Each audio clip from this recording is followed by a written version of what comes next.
Hey, tea sippers. Hey. Okay, so I'm hearing quite a few people who are familiar with Candace and oh, One is start. I went on that APAC trip. hold I on. went on subsequent trips. Who is familiar with her as well as? Did I hit the wrong button? Hold on. And because Dr. Taylor Mark. Yeah, and her theory and her relationship and I mean friendship. Let me be clear. Friendship or her relationship with Turning Point. So this guy here, I used to get him a lot on my hey Cynthia. I used to get him a lot on my YouTube commercials. He used to be real big on the commercials, and I would actually watch him. You know, a lot of times the commercials be good ones, and he was, you know, I didn't agree with him all the time. You know, I don't know. He's kind of an extremist. But before we dive into Candace today, I had to make sure I had enough juice. I was trying to make sure my tablet, my charging bank, and all of that was charged up, just in case I do get the likes I'm supposed to get, and I can go, you know, kind of go a little longer. So I just wanted to make sure I was prepared for this. So let's jump on in. Please come in, hitting the like button, please, so that Lord, why did it do so? So that I won't have to pause and stall and do all that. So just please, let's just come in, hitting the like book. But quite a few people had to give her props. People were saying she was lying, she was this, she was jealous. You know, she is crazy in the head. She got vindicated, y'all. Hey, Vicky. Hey. She absolutely got vindicated. Whether they wanted to give it to her or not, they did not have a choice. So let's go. Let's hear what he got to say. I didn't listen to it. I waited to listen to react with the tea sippers. Let's go. Well, every Wednesday with our man, Pastor Corey Brooks. Corey Brooks is walking across America, Hey, Mr. Brooks. promoting his awesome church right there in Chicago and just checking in on America. He's our eyes and ears out there on the streets. Corey, what city you in today, and how are things going? So thanks a lot. I'm outside Lancaster. I'm in Amish country, and so we're getting ready to ride a horse buggy through some Amish parts. We've already had an Amish breakfast this morning with some Amish family, and it's been really cool. It's been really The nice. Amish can cook. I mean, they can bake or whatever they What do. is their relationship with traditional Christians? How what's the connection there, or was this planned, or you just kind of stumbled into this? It wasn't planned. They saw me walking yesterday and asked me questions about what I was doing and invited me to breakfast at one of the farms. And so I was like, okay, cool. So after that discussion with some families, they said, you know, we want to take you on a horse buggy ride through the Amish families and the farms. So I'm going to do that. But they're believers in Jesus Christ, and Are they believe they? in the death, burial, and the resurrection, and that's good enough for me. Absolutely. So what's your plan today Cool. after breakfast? You doing the walking? Have you already done the walking for the day? So I walked about 8 miles already today. I still have another 4 miles to go. So after we do I never the knew that. buggy Amish for about an are believers hour, in Jesus then we're going Christ. to finish up the walk, and we'll be done for the day. But we're on our way toward Baltimore, trying to get to DC. We have a big event planned in Washington D.C. the October the 20th through the 25th. So we got a lot of good things going. I'm seeing some great things. I wrote a great article about in Philadelphia about Kensington, about all the drug addicts and people who were just along the streets who are giving up hope and their dreams have just been dashed. And then I wrote another article today in Lancaster about their markets. They have this wonderful market in the middle of the city where all the people come together. It's really amazing. It's really a great Thank view of what you. America should Thank be. you, Vicky. And so I'm going to talk about that as well. How is the fundraising go? And let's remind people on what they need to do to support you. Well, So shout we're out at to him. 800,000, which is really good. We're a little behind where we want to be. Our goal is 2 million every month. So we're.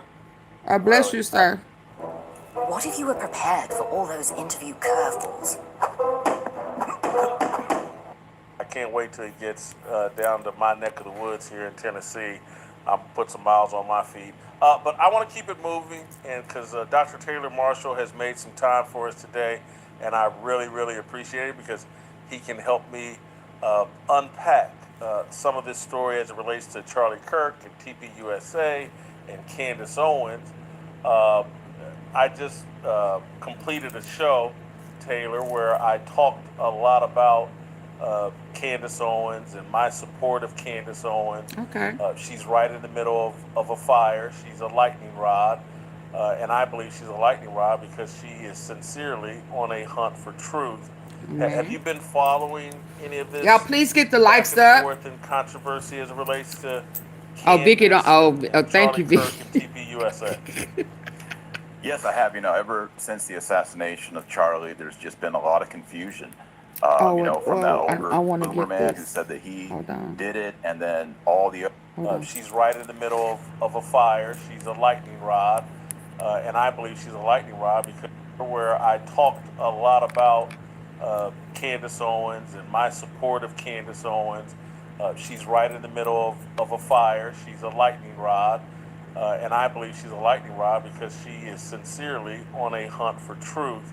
Have you been following any of this back and forth and controversy as it relates to Candace and Charlie Kirk and TPUSA? Yes, I have. Ever since the assassination of Charlie, there's just been a lot of confusion. From that older boomer man who said that he did it, and then all the other information and the apparent or alleged chat, between the alleged assassin and his, I don't know what you call it, boyfriend, girlfriend, all this stuff is very confusing. But it really seems in the last few days, we're starting to get some clarity because we're starting to get this leaked chat from Charlie Kirk with a group chat. Mm-hmm. And it's a big revelation. It definitely shows that Charlie was changing his opinions on that. So for all the people who want to find fault in her, claim that she's lying, she's this, she's that. No. She's not lying. When you have officials from Turning Point USA come in and confirm and validate that now they would not have exposed the content of it. The reality of it is that it is real. And the guy actually said he's glad it's out there. I mean, he would not have exposed it, but he's glad it's out there. I mean, so much so now that they have to almost give her credit and props. So she was bold enough to say what others were either a part of Turning Point was either afraid to say or didn't feel obligated to say or didn't want to lose the sponsorship, the money from the big donors. But they have actually said he's glad it's out there. So I don't want anybody coming in here telling me, oh, she's a star. You can't believe her. No, yes, I can. And if you come in here on that, I'm going to assume that you are intentionally don't want the truth to come out. See, to me, it's not about Candace. It's about the truth. It's not about her. It's about the truth. And if God is using her to expose the truth, then let his will be done. Thy will be done on earth as it is in heaven. So don't come in here talking to me on no Christian level and telling me that this, that, and the other. Because I don't believe you, and I will start looking at you with your side eye. Let's go. Matters. Some of the stuff coming out about his religion, but I think in particular with reference to Israel and donors. Yes. So, it's because how long have I been telling y'all, even before this part came out, I told y'all I was trying to get y'all to see that this Israel is fake. It's not the Israel in the Bible. So to me, as far as I am concerned, again, it's not about her. It's about what she's revealing. Because I was trying to let y'all know this shortly after Charlie was assassinated. I knew that it was the inside job. I knew he was a sacrifice. Did I know the details? No, because I didn't follow him. I didn't follow him. So I would not know the details. But I do know the word. And the word is true. And what they say, it won't come back void. I mean, I just know that. Okay, let's go. It's definitely more and more complicated as each day goes on. I agree. Look, Charlie Kirk was just 31 years old, and I don't think anybody should be surprised that he had a devout faith, but he was also in the process of scrutinizing, as I think he should, his faith. And I think a lot of people hear that and go, oh, that's terrible. No. I know exactly what Charlie believed. But at 31, I think you're still in a process of refining your faith and questioning things about your faith. And I think it's actually healthy. Am I wrong for believing that? No. Yeah, I mean, 31, I'm 47, but I remember 31, I was still, figuring things out. I think we all are, to the day you die. Facts. You're constantly scrutinizing and trying to figure out the truth. And I think what complicates all this is it doesn't seem that we've had a lot of transparency from those involved. And as more and more information comes out, it becomes more and more complicated. And so what that's led to is people are not trusting. Well, if I can, and this don't have anything to do with Charlie or this man here, kind of a little bit of Charlie, because if once you start diligently seeking God on a personal level, not on the pastor preaching the word and you're getting it and you go every Sunday, and before you know it, if depending on how long you've been there, you start hearing some of the same sermons, kind of over and over. So when you start asking God to be your personal God, when it becomes personal with you and God, you begin to see things that were tradition that wasn't necessarily ordered by God. So you begin to understand that especially depending on your denomination that you were raised up under, you will begin to see that what you was taught was manipulated, or that's not the true intention for what you have been taught. Not to blame anybody or not to say it was intent. Sometimes it may have been intentional, and sometimes it wasn't. sometimes, oftentimes, it has been manipulated. Now, Charlie, what he has been taught and where his manipulation may have come in, I don't know. I don't know. I can only tell you from my experience. It could come at whatever age. It's not age driven. So whether he 21, 31, 41, 51, the revelation of a meaning of something may come when you 60. I don't know. That's not up to anybody to determine when God reveals truth to you. But once he reveals the truth to you, it is the truth. And at that time, as far as I'm concerned, with my relationship with God, that knowledge, that truth, that raw, uncut truth that God has opened your eyes to see, then it is extremely personal to me. It's personal. And then the conviction is not coming by way of whoever preaches the word to him. That conviction is not. That's why when he said he's starting to feel morally, I can't remember exactly what he said, but then it became a moral issue. It wasn't about, now it's not about the donations. It's not about,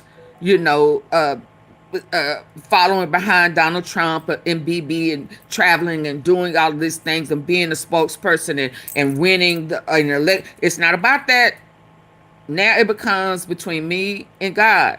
And so if y'all often hear me say, God will part the sea and he'll move everybody to the left and everybody to the right, that means to me that God is removing the excuses. Because when it's time for you to see him and you stand for judgment, all those excuses that we make up in our mind to justify the disobedience, or the whatever it is, that it becomes personal.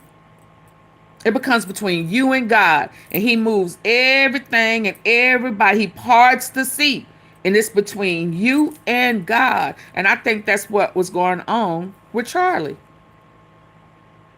I absolutely believe that the truth was right before him, and the revelation came, and he had to choose.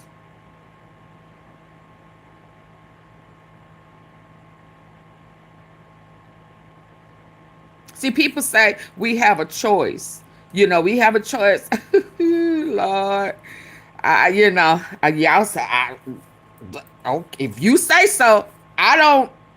That's how I was raised. I've heard that all my life. But God has allowed me to understand that the sin seed was in us before we was placed in our mother's womb. So we did not have a choice of sin.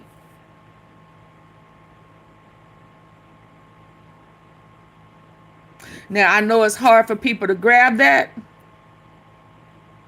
but we didn't have a choice.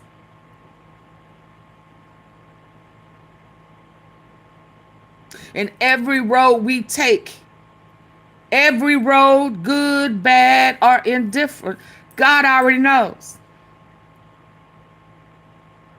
He already knows.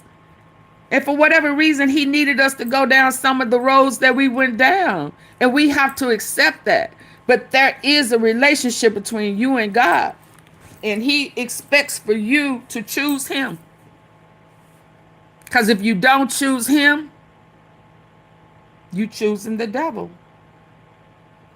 Let's go.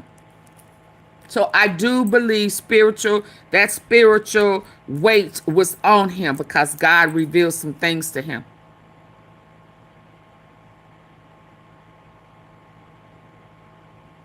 And either you want the reward in heaven or you want the reward on earth. But you can't have them both.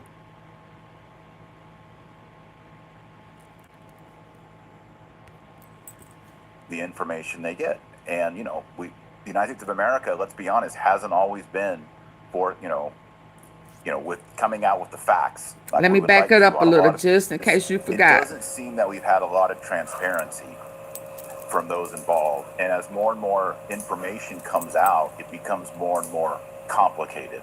And so what that's led to is people are not trusting the information they get. And, the United States of America, let's be honest, hasn't always been for, with coming out with the facts like we would like to on a lot of these controversies. And I think the American people are a little bit fatigued when it comes to this. And, the fact that Turning Point was probably the biggest and most powerful, conservative movement, particularly for young people, and was emerging and was growing, this leads people to start talking about conspiracies and what's really going on, and are people being transparent in the government, at even TPUSA, etc. So, I think this conversation, Candace has become, she's right at the center of the fight and of the fire. She's taken a lot of criticism.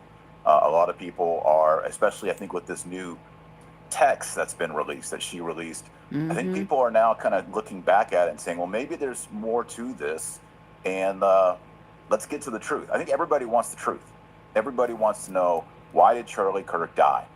Especially knowing that he was beginning to feel a particular way right before he was unalive. Right before he was unalive, he sent it out that he think that they're gonna try to take him out. Now, I don't know if it's a skit.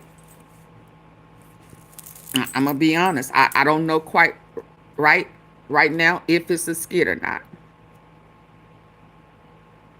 Sometimes it could be a skit, and it's a skit within a skit, and there are real casualties. But that wasn't. It was like somebody threw a curve in the ending of the script. So it wasn't written in, it just kind of happened. But right now, it's looking like Israel. I'm going to be honest. It's looking like I said initially when I started on this journey with Charlie, that I didn't want to, because I didn't want to play religion or spirituality, or I just didn't want to do it, but I didn't have a choice.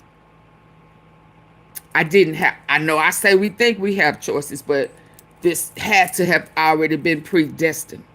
Because if it was up to me, I wouldn't have went there. But I had to be obedient. And who is responsible, and where is justice? And I think as American people, as Christians, we deserve that. We need that. When you die a martyr, and you die, now kind of looking back at it and saying, well, maybe there's more to this, and let's get to the truth. I think everybody wants the truth. Everybody wants to know, why did Charlie Kirk die, and who is responsible, and where is justice? And I think as American people, as Christians, we deserve that. We need that. And it's ironic that he said as Christians, because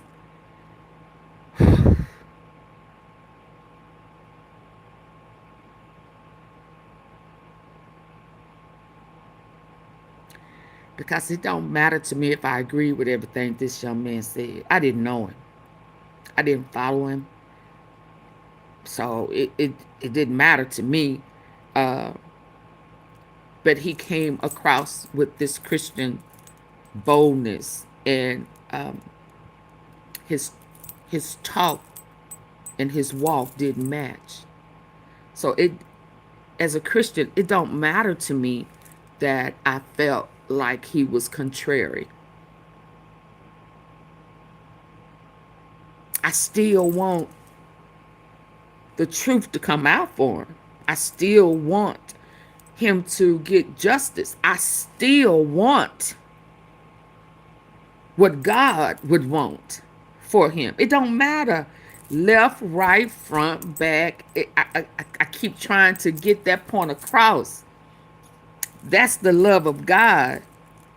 Because to me, as far as I'm concerned, somebody who really followed God should have reached out to him long before his death. And maybe they did. I don't know. But it didn't take me one day to see that he was being manipulated. I don't care how powerful his voice was. I don't care who he was able to reach. I saw some very studious young men challenge him and broke him down. I could tell you which one of them young men that he was debating with about the word that broke him down.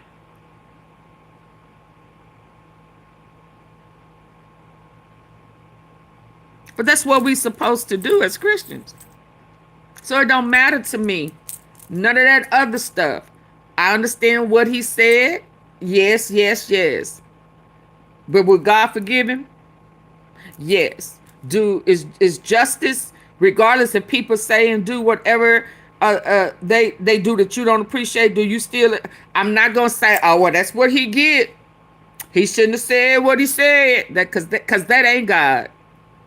So let's be clear. Yes, I know the things that he said. It was those things that he said that made me know that he had gotten off track with his walk, some shape, form, or fashion. The two just didn't add up.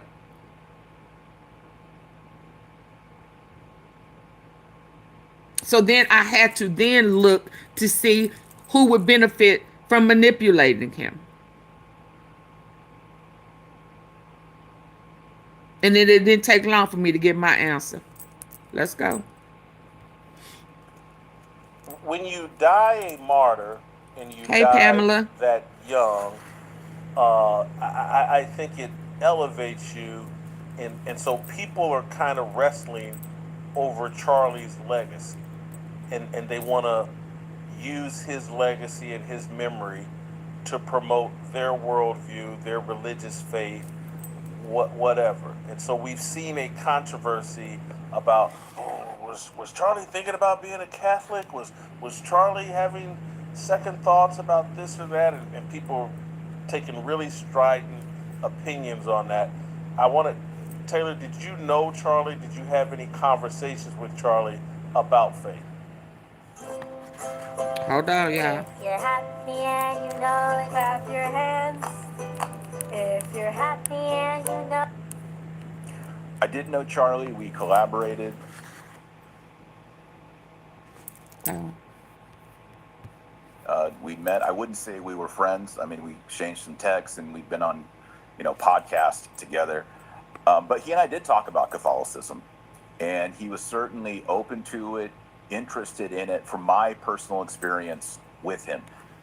Was he a card-carrying Catholic? I don't think he was, but, I hear things like he met with a priest the night before he died. He went to Catholic Mass the Sunday before he died. Within 2 weeks before he died, he met with the Catholic bishop of his area. Candace Owens is saying he prayed the rosary. It's now clear that he was wearing a St. Michael medal or pendant when he died. His wife is Catholic. I presume his children were being raised Catholic. I don't know that for a fact. And Candace Owens also says he's praying the rosary. So there is a lot. I know just my interaction with him. He talked about his esteem for the Virgin Mary, which a lot of evangelicals don't do. He talked about his esteem for Catholics and their conviction on matrimony and the definition of matrimony. So I think there was a lot of indicators. I used to be a Protestant and I became a Catholic as an adult. And so I kind of understand that, you don't just wake up one morning and say, I'm joining the Catholic Church. For me, it was a number of years, and you're kind of just going through these issues. The Blessed Virgin Mary, the Mass, the saints, all these things. And over time, as you study them and you read the Church Fathers and you meet other Catholics and read Scripture, those objections you start having, they start to be removed. I think this happened in Candace's own life. I know Candace, and she had that same conversion over a number of years where she became a Catholic as well. And I think one of the reasons why this is so controversial, Jason, is the Catholic Church has a very specific theological doctrine about the covenant with Abraham and the descendants of Abraham and the Holy Land and who are the heirs of the promise. In evangelicalism, it's very much dispensational. They kind of believe that God has sort of two plans, two peoples, Christians and the Jews. But the Catholic Church is very distinct on this. And so is the Eastern Orthodox Church and a lot of maybe older line Protestants. And I think this has become a theological issue in this debate because it does regard Israel. I mean, the tweet from that Candace released, Charlie Kirk says, "It's leaving me no choice but to leave the pro-Israel cause." That's 48 hours before he died. That is a huge thing for Turning Point USA. Yeah, that so everything that he built it on, he was making a choice.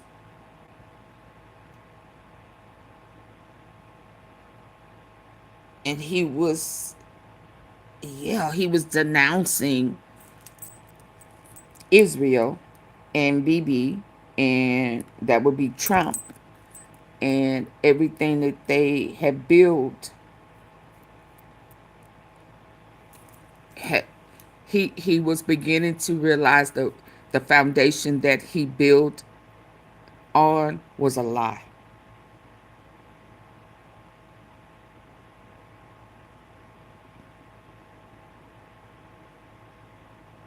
So when Candace said yesterday that it hurts her, she may not have said the word hurt, but that's what I took it as.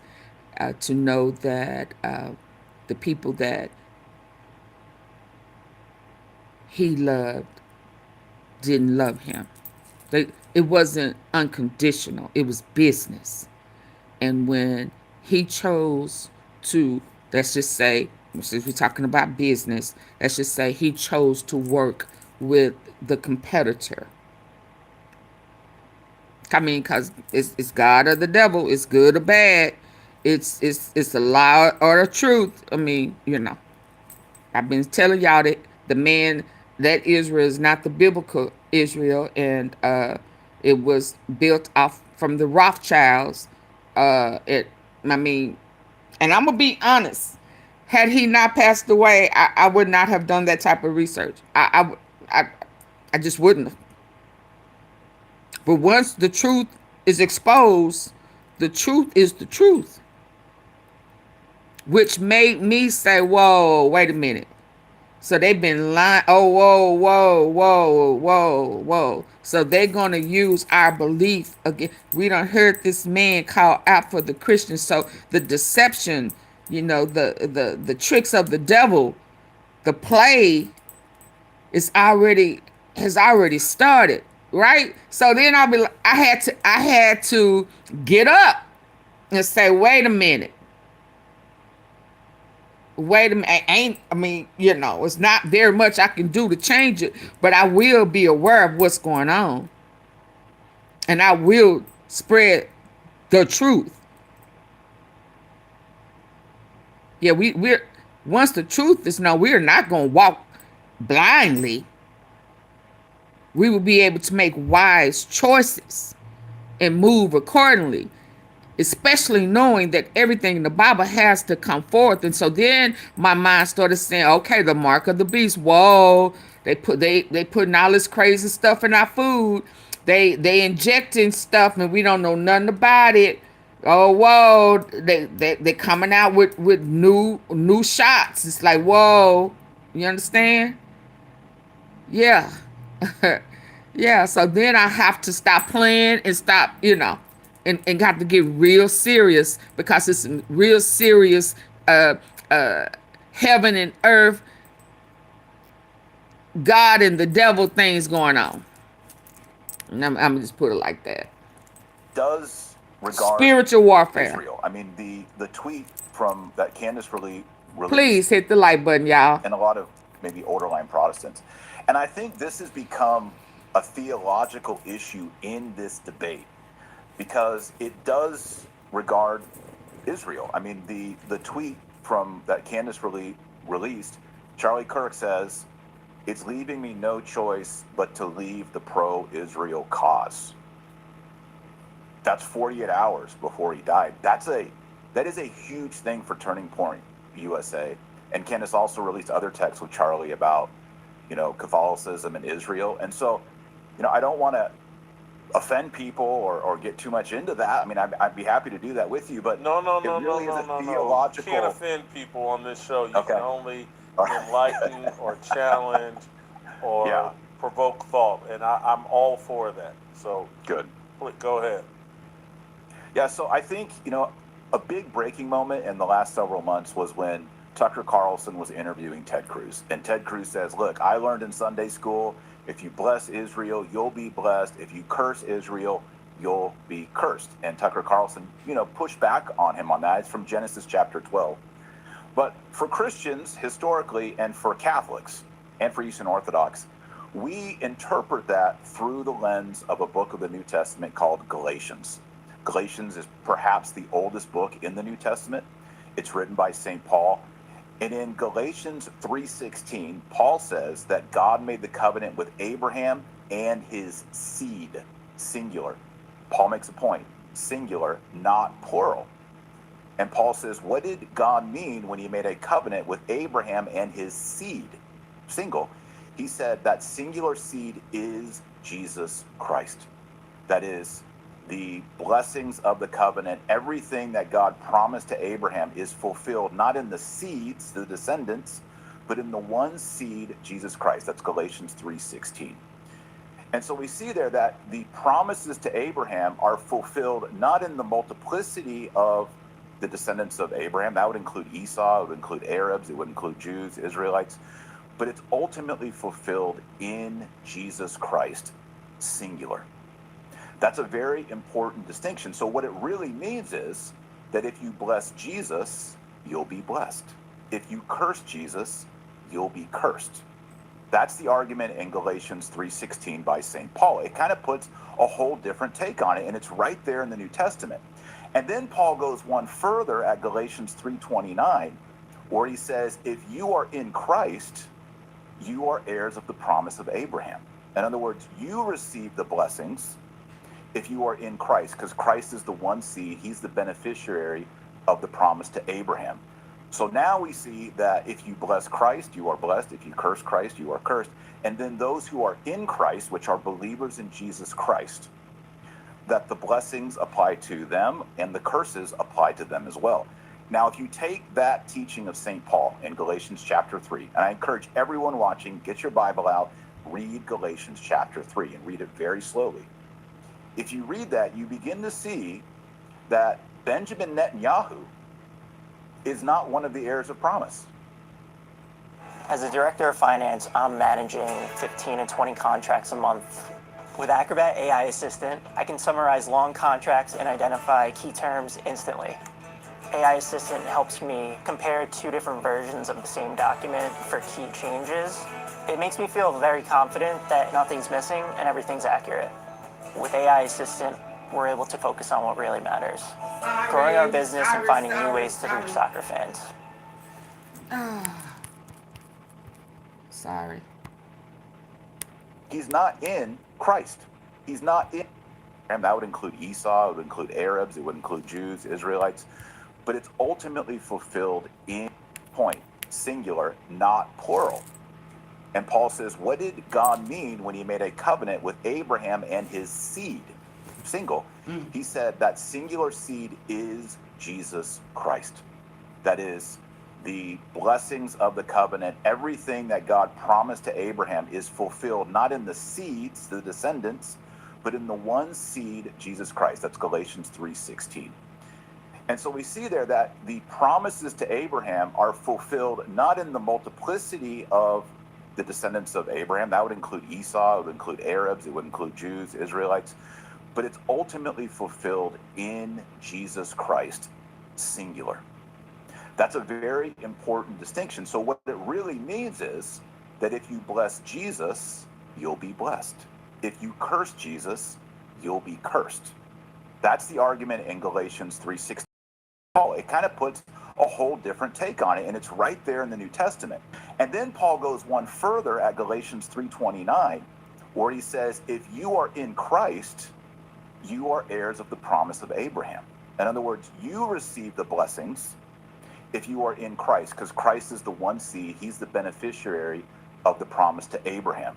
So now we see that if you bless Christ, you are blessed. If you curse Christ, you are cursed. And then those who are in Christ are believers in Jesus Christ, that the blessings apply to them and the curses apply to them as well. Now, if you take that teaching of St. Paul in Galatians chapter 3, and I encourage everyone watching, get your Bible out, read Galatians chapter 3 and read it very slowly. If you read that, you begin to see that Benjamin Netanyahu is not one of the heirs of promise. Absolutely. He's not in Christ. Oh my God. Ain't that what I've been trying to say all this time, y'all? T-sippers. I mean, is that... since all of this has happened, that's pretty much what I've been trying to say. If I just didn't come on out and say it. Are y'all still with me? Am I spinning or something?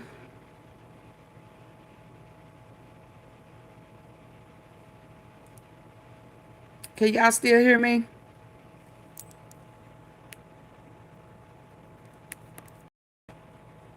Okay, T-sippers, give me a 1. Let me know. Okay. Apply to them and the curses apply to them as well. Now, if you take that teaching of St. Paul in Galatians chapter 3, and I encourage everyone watching, get your Bible out, read Galatians chapter 3 and read it very slowly. If you read that, you begin to see that Benjamin Netanyahu is not one of the heirs of promise. He's not in Christ. He's not in the seed. And all the theological arguments that if we bless the state of Israel founded in 1948, we will be blessed as America, that interpretation does not fit with St. Paul in Galatians 3. That's the Catholic argument. And so you'll see Catholics making that argument. I think, honestly, that Charlie was beginning to kind of see that as he, went to Catholic Mass. So Galatians 3 is faith or works of the law. So it goes into the faith or works of the law. Okay. And hung out with a bunch of Catholics and had influence from Candace Owens and other Catholics. And I think as a country, as people, as Christians, we need to talk about this, because I agree. 99% of the time when you're talking about the state of Israel and Benjamin Netanyahu and Gaza and what's going on, 99% of the time it is a theological argument that people make. It's based on the Bible. It's based on the Old Testament. Sometimes it's based on the deception. New Testament. And if it's a theological argument, we need to actually do the theology. And so Ted Cruz getting on there and saying, well, I think it's in Genesis somewhere, and I learned it in Sunday school. And Tucker Carlson pushes back and he says, wait, you're basing your entire foreign diplomacy as a senator on what you kind of remember from Sunday school when you're using a theological argument to send billions of dollars in weapons to fund wars in the Middle East. So the Catholic Church, basically, that's such a deception. The Catholic Church, also based on Romans chapter 9, 10, 11, they see the church, which is the assembly of believers in Jesus Christ, baptized in Jesus Christ, confessing Father, Son, and Holy Spirit. That is the continuation of the people of God. Christ is the chosen one. He's the Son of God. If you are in Christ, you are the children of God. You are the chosen of God. You are the beloved of God. That is uncomfortable for dispensationalists. We are one with God. For Jews, because they say, well, that means that we are excluded because we do not confess Jesus Christ as the Messiah. And the Catholic response is, that is correct. And that's considered by many people to be anti-Semitic, heretical, bad, etc. But that's really the theological controversy. I hope I broke it down clear enough. Well, hold on. That's just not. Hold on. Who did he say? Did he say Christian or Catholic? Hold on. Christ, confessing Father, Son, and Holy Spirit. That is the continuation of the people of God. Christ is the chosen one. He's the Son of God. If you are in Christ, you are the children of God. You are the chosen of God. You are the beloved of God. That is uncomfortable for dispensationalists. It's uncomfortable for Jews because they say, well, that means that we are excluded because we do not confess Jesus Christ as the Messiah. And the Catholic response is, that is correct. And that's considered by many people to be... That should be the Christian response. Right? I had to go back and hear that with my good ear. That should be the Christian response, not just the Catholic.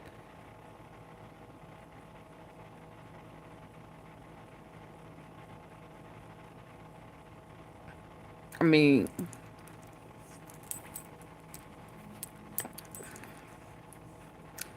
see, this is why I was trying to explain, even, there are some things, that's why I was trying to explain the pressure. It's just some of the stuff that was being said just didn't line up. And then the easiest and the most polite thing for me to say was, the Bible says that my sheep know my voice.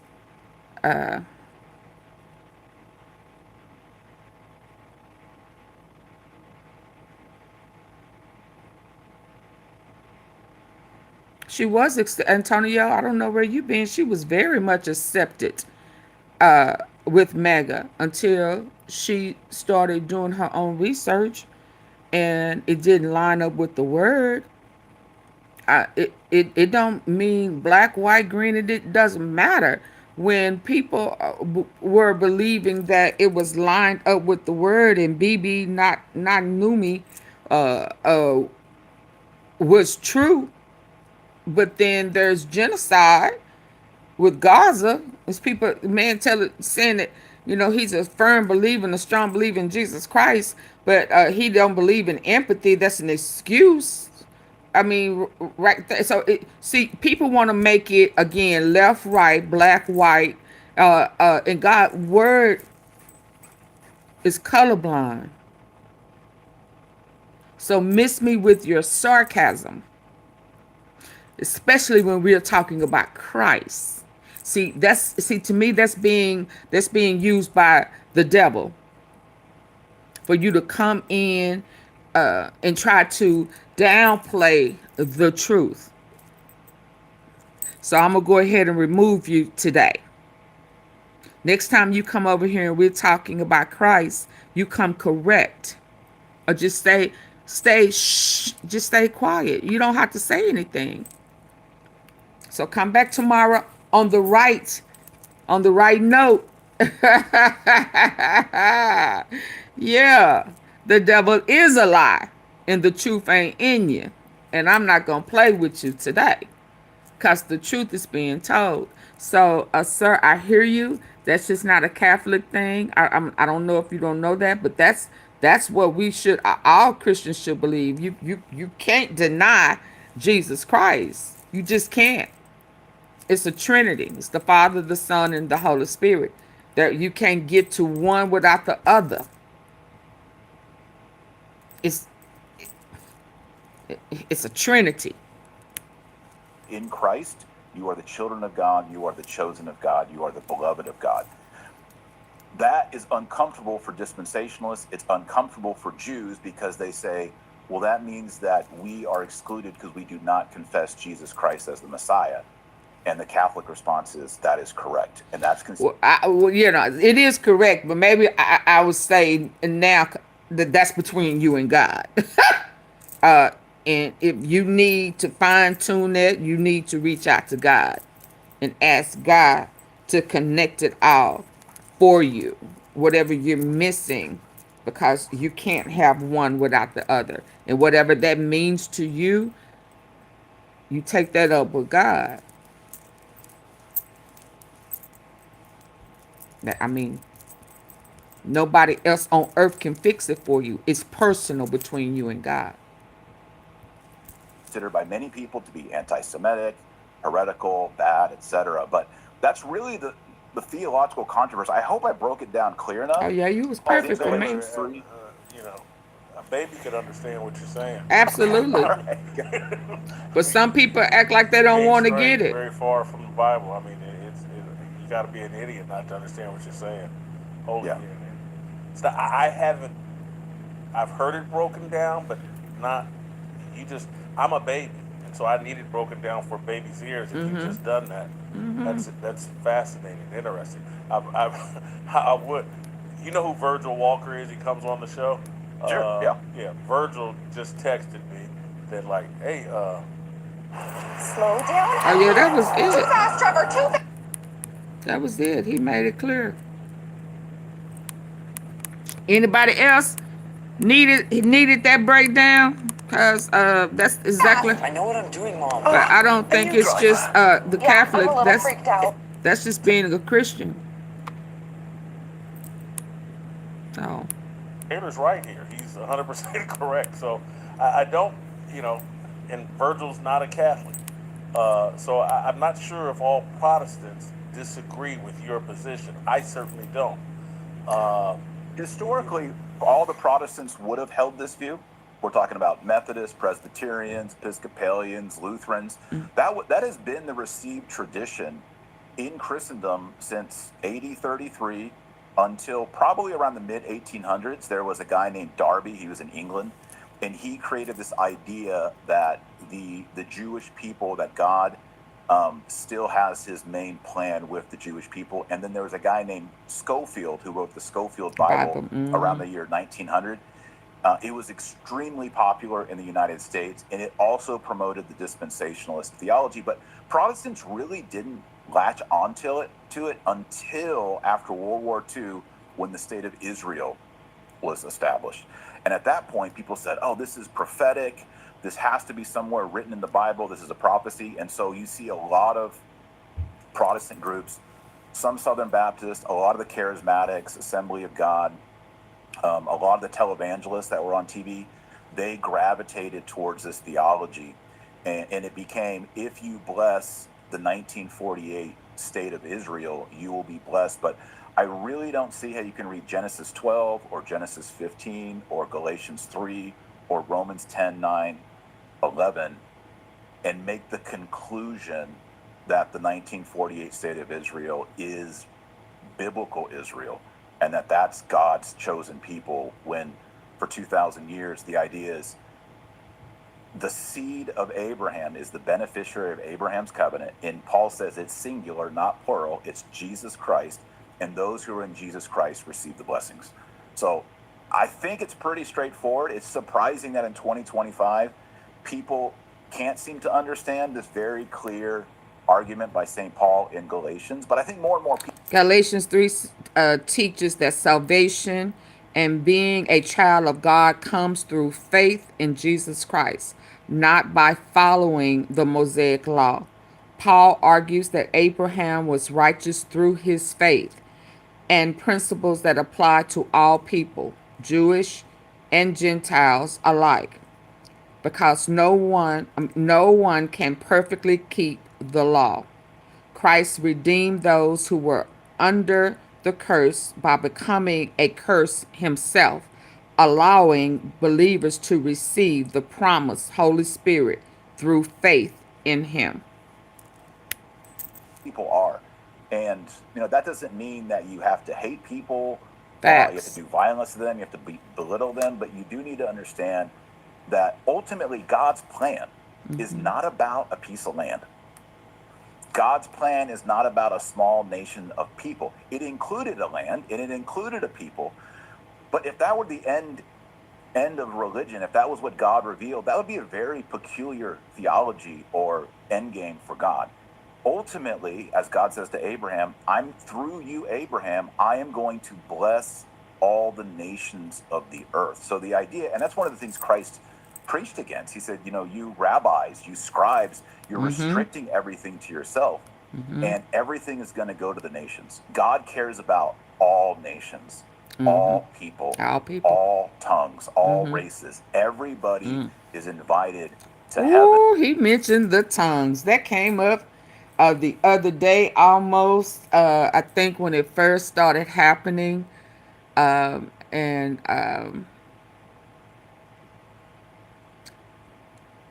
I almost went there about the tongues because we was talking about the foreigners are just like the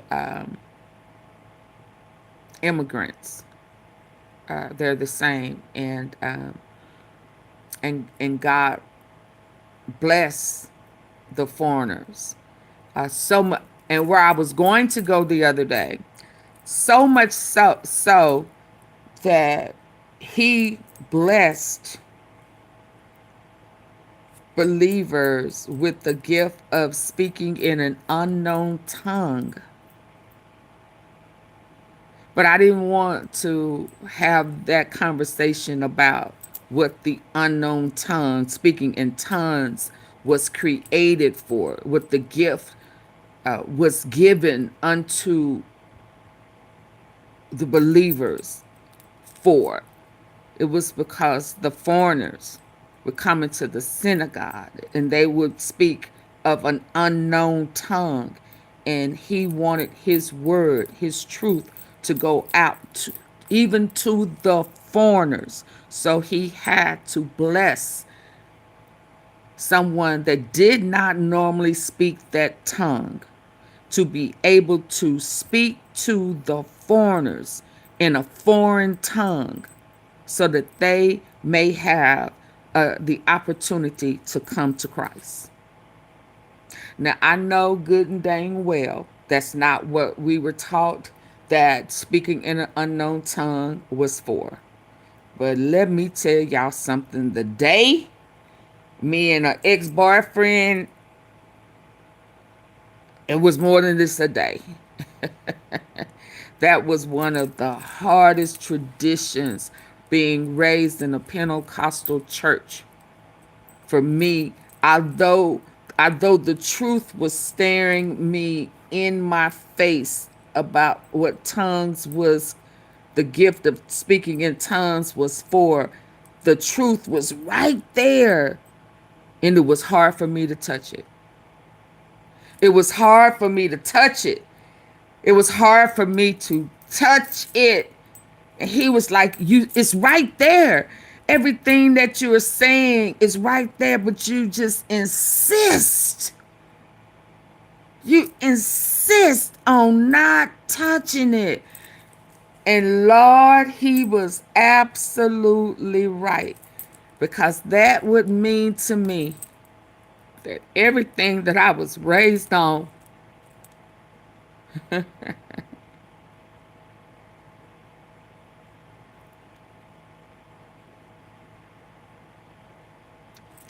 in regards to that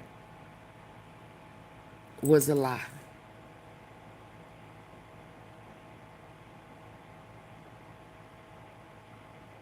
And then it went on further into scripture and to say that I would rather you speak in a known tongue so that they would understand. Oh, yeah. So I didn't want to go there the other day, but that's what it was about. And so when it comes to talking about immigrants and God and foreigners and God, he blessed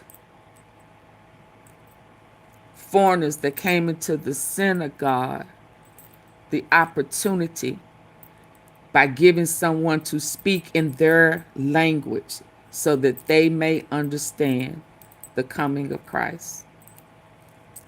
I'm going to leave that there.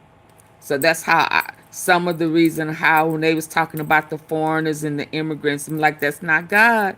If he loved the foreigners enough to bless somebody to be able to speak in their tongue, why would he deny them now? Something ain't right with that. Through Jesus Christ. And that's the message of the gospel. And that's what we have to get back to. We got to get back to the truth. Argument by St. Paul in Galatians, but I think more and more people are. Hey, Lisa. You know, that doesn't mean that you have to hate people. You have to do violence to them. You have to belittle them. But you do need to understand that ultimately God's plan is not about a piece of land. Right. God's plan is not about a small nation of people. It included a land and it included a people. Hey, Mimi. But if that were the end of religion, if that was what God revealed, that would be a very peculiar theology or end game for God. ultimately, as God says to Abraham, I'm through you, Abraham, I am going to bless all the nations of the earth. So the idea, and that's one of the things Christ preached against. He said, you rabbis, you scribes, you're restricting everything to yourself, and everything is going to go to the nations. God cares about all nations, all people, all tongues, all races. Everybody is invited to heaven through Jesus Christ. Amen. And that's the message of the gospel. And that's what we have to get back to as Christians, as Americans.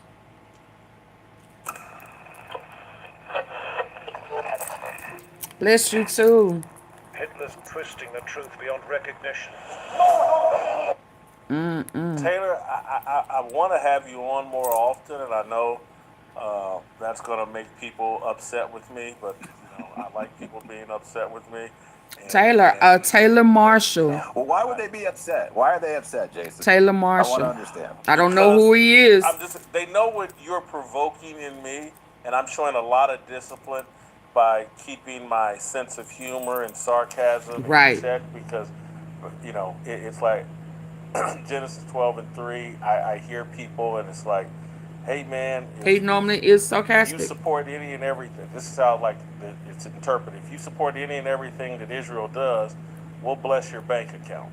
That's the way it's being interpreted, and I reject that interpretation. Literally, and I'm on a mission to die broke, because I think money actually corrupts you and makes you start reading the Bible with dollar signs in your eyes rather than salvation in your eyes. And so I've just said some more stuff that'll get me in trouble, and that's why they want to keep me away from you. That's why they keep my distance from you. Just listen to well, I hope Glow 1776. I hope that Christians did the homework. I'm not Catholic, but I did mine, so it's just not a Catholic thing. It should be a Christian thing. I mean, if we're all one, that's why God says that he is for non-denomination. I mean, I don't know. I went to a Catholic school, so I'm very familiar with the Hail Mary, Mother of God. God be with you, blessed. I went to a Catholic school, and I do remember, the Hail Mary, and I'm not Catholic, but I did my homework as well. Respectfully.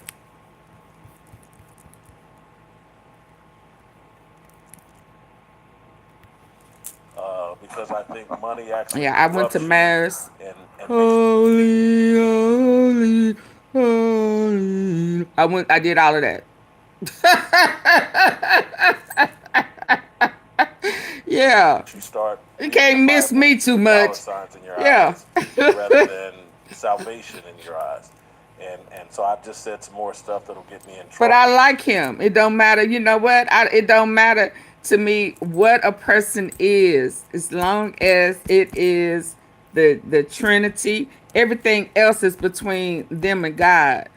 As long as the gospel of Jesus Christ, as long as I know that what they are saying is true, everything else is between that person and God. And I believe, and I'm proud to be able to say that I can go to any church, any denomination, as long as the gospel of Jesus Christ is being preached. I don't want to be caught up in a title. I want to be caught up in God's word and his truth. Period. That's just my take on it. That's where I'm at in life now. And that's why they want to keep me away from you. That's why they keep my distance from you. Just listen to Virgil. Just listen to Virgil. I know. Yeah. Okay, let's go. Let's go. They laughing now, but I'm going to check out Tyler Marshall. I like what he had to say, and it didn't matter. Again, it didn't matter to me if what he was, right? I was able to receive his salvation, right? I was able to receive his message. Because the message he put forth is true. Amen. It's just the ones that ain't true that is gonna have a problem. We gonna have a problem. We gonna have a problem, baby, because that is not working for me. Let's get to Candace. Let's get to Candace.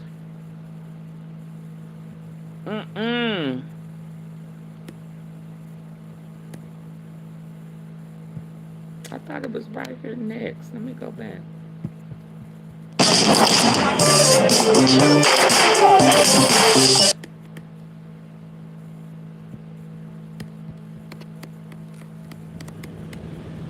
Yeah, shout out to Jason.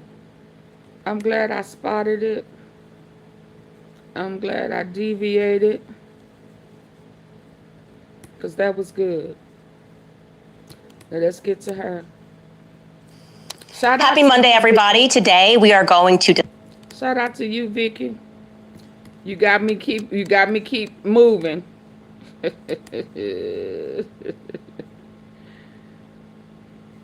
Did you? Yes, I ate today. Yes, I did. Probably too much. All right, you guys, happy Wednesday. Sorry we're running late today. I'm starting homeschooling, so still getting adjusted to the new schedule.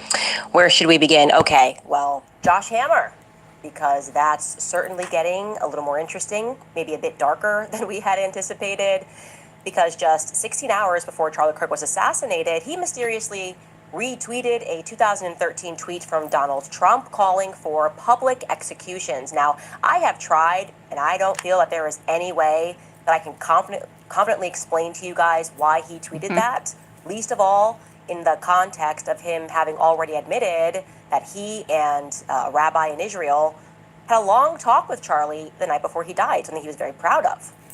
Also, Dinesh D'Souza has jumped into the mix. Welcome, Dinesh D'Souza. He is joining every commentator who hates Candace Owens. That's nice that he has entered the foray. He's got some things to say to me. We're going to discuss it because it's weird. And I'm also going to... Do y'all think that the message of what's going on is Ephesians? What did I put? Do the poll, y'all.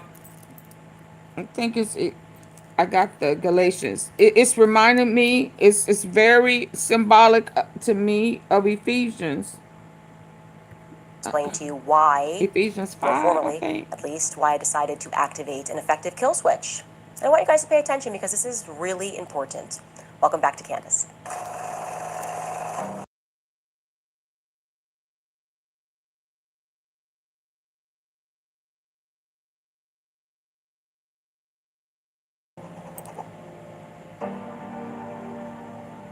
Hoisted by his own petard. That's an expression, obviously, that we use a lot, and I have this thing where I always have to go back and research and figure out why we use common expressions, because nobody actually thinks about those things anymore. Well, this one is pretty obvious. It refers to when soldiers would use a petard, essentially a bucket-shaped explosive device packed with gunpowder, effectively a bomb, to blow up the gates and wall fortifications of their enemies. They'd light the fuse, and sometimes they would be hoisted by their own bombs. And that's exactly what is happening right now to Josh Hammer. For weeks after the assassination of Charlie Kirk, Josh Hammer obsessively and shamelessly accused people of lying, people of grifting, people of attempting to destroy Charlie Kirk's legacy. Charlie Kirk was his friend, he claimed rather maniacally. That Charlie never once flinched on the topic of Israel. He died just loving Israel. It was like, are you kidding me? That's all he cared about. Check out just some of these tweets, by the way. This is a collage. We just don't have all day here to gather crazy Josh Hammer tweets, but you get the idea. There is a repulsive op right now to hijack Charlie Kirk's legacy. There is a repulsive op right now desecrating Charlie's memory by trying to posthumously convert him to Groyperism. I can't believe there's something known as Groyperism. I was given access to this letter a few months ago, and I read it at that time. Tucker, Candace, and other bad faith actors are lying through their teeth about Charlie and Israel.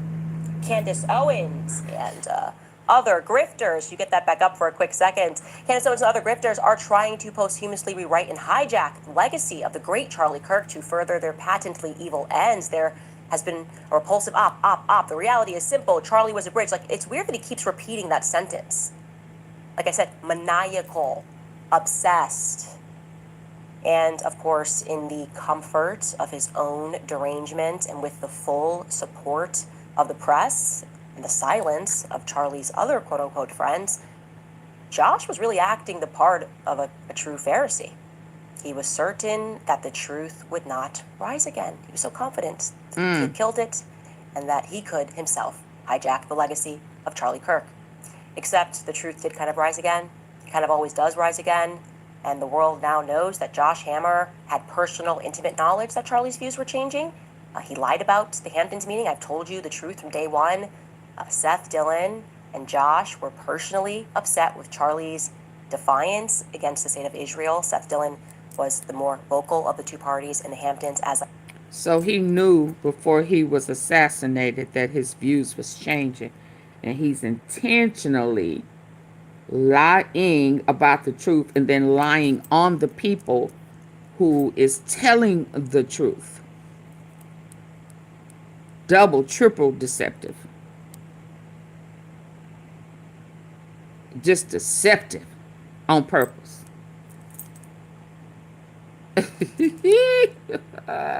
Big eyes. The legacy of Charlie Kirk. Oh, wow. Except the truth did kind of rise again. It kind of always does rise again. And the world now knows that Josh Hammer had personal, intimate knowledge that Charlie's views were changing. He lied about the Hamptons meeting. I've told you the truth from day one. Just Seth lie. Dillon, Y'all, please hit the Josh like were button. Personally upset with Charlie's defiance against the state of Israel. Seth Dillon was the more vocal of the two parties in the Hamptons, as I said, in terms of actually pressing Charlie. But both of them were upset about the way that they saw his viewpoints shifting. And Tucker was therefore correct at Charlie Kirk's Dark memorial. forces at work. It was definitely the correct analogy when he spoke about these sorts of individuals who plot and lie and think that they are going to be successful in, well, murdering the truth in the story of Jesus Christ. Take a listen. Charlie would have loved this, not just because he loved large groups of people, but because ultimately he was a Christian evangelist. And it actually reminds me of my favorite story ever. Facts. So it's about 2,000 years ago in Jerusalem, and Jesus shows up and he starts talking about the people in power, and he starts doing the worst thing that you can do, which is telling the truth about people, and they hate it. And they just go bonkers. They hate it. They become obsessed with making him stop. This guy's got to stop talking. We've got to shut this guy up. And I can just sort of picture the scene in a lamplit room with a bunch of guys sitting around eating hummus, thinking about what do we do about this guy telling the truth about us? We must make him stop talking. And there's always one guy with the bright idea, and I can just hear him say, I've got an idea, why don't we just kill him? That'll shut him up. That'll fix the problem.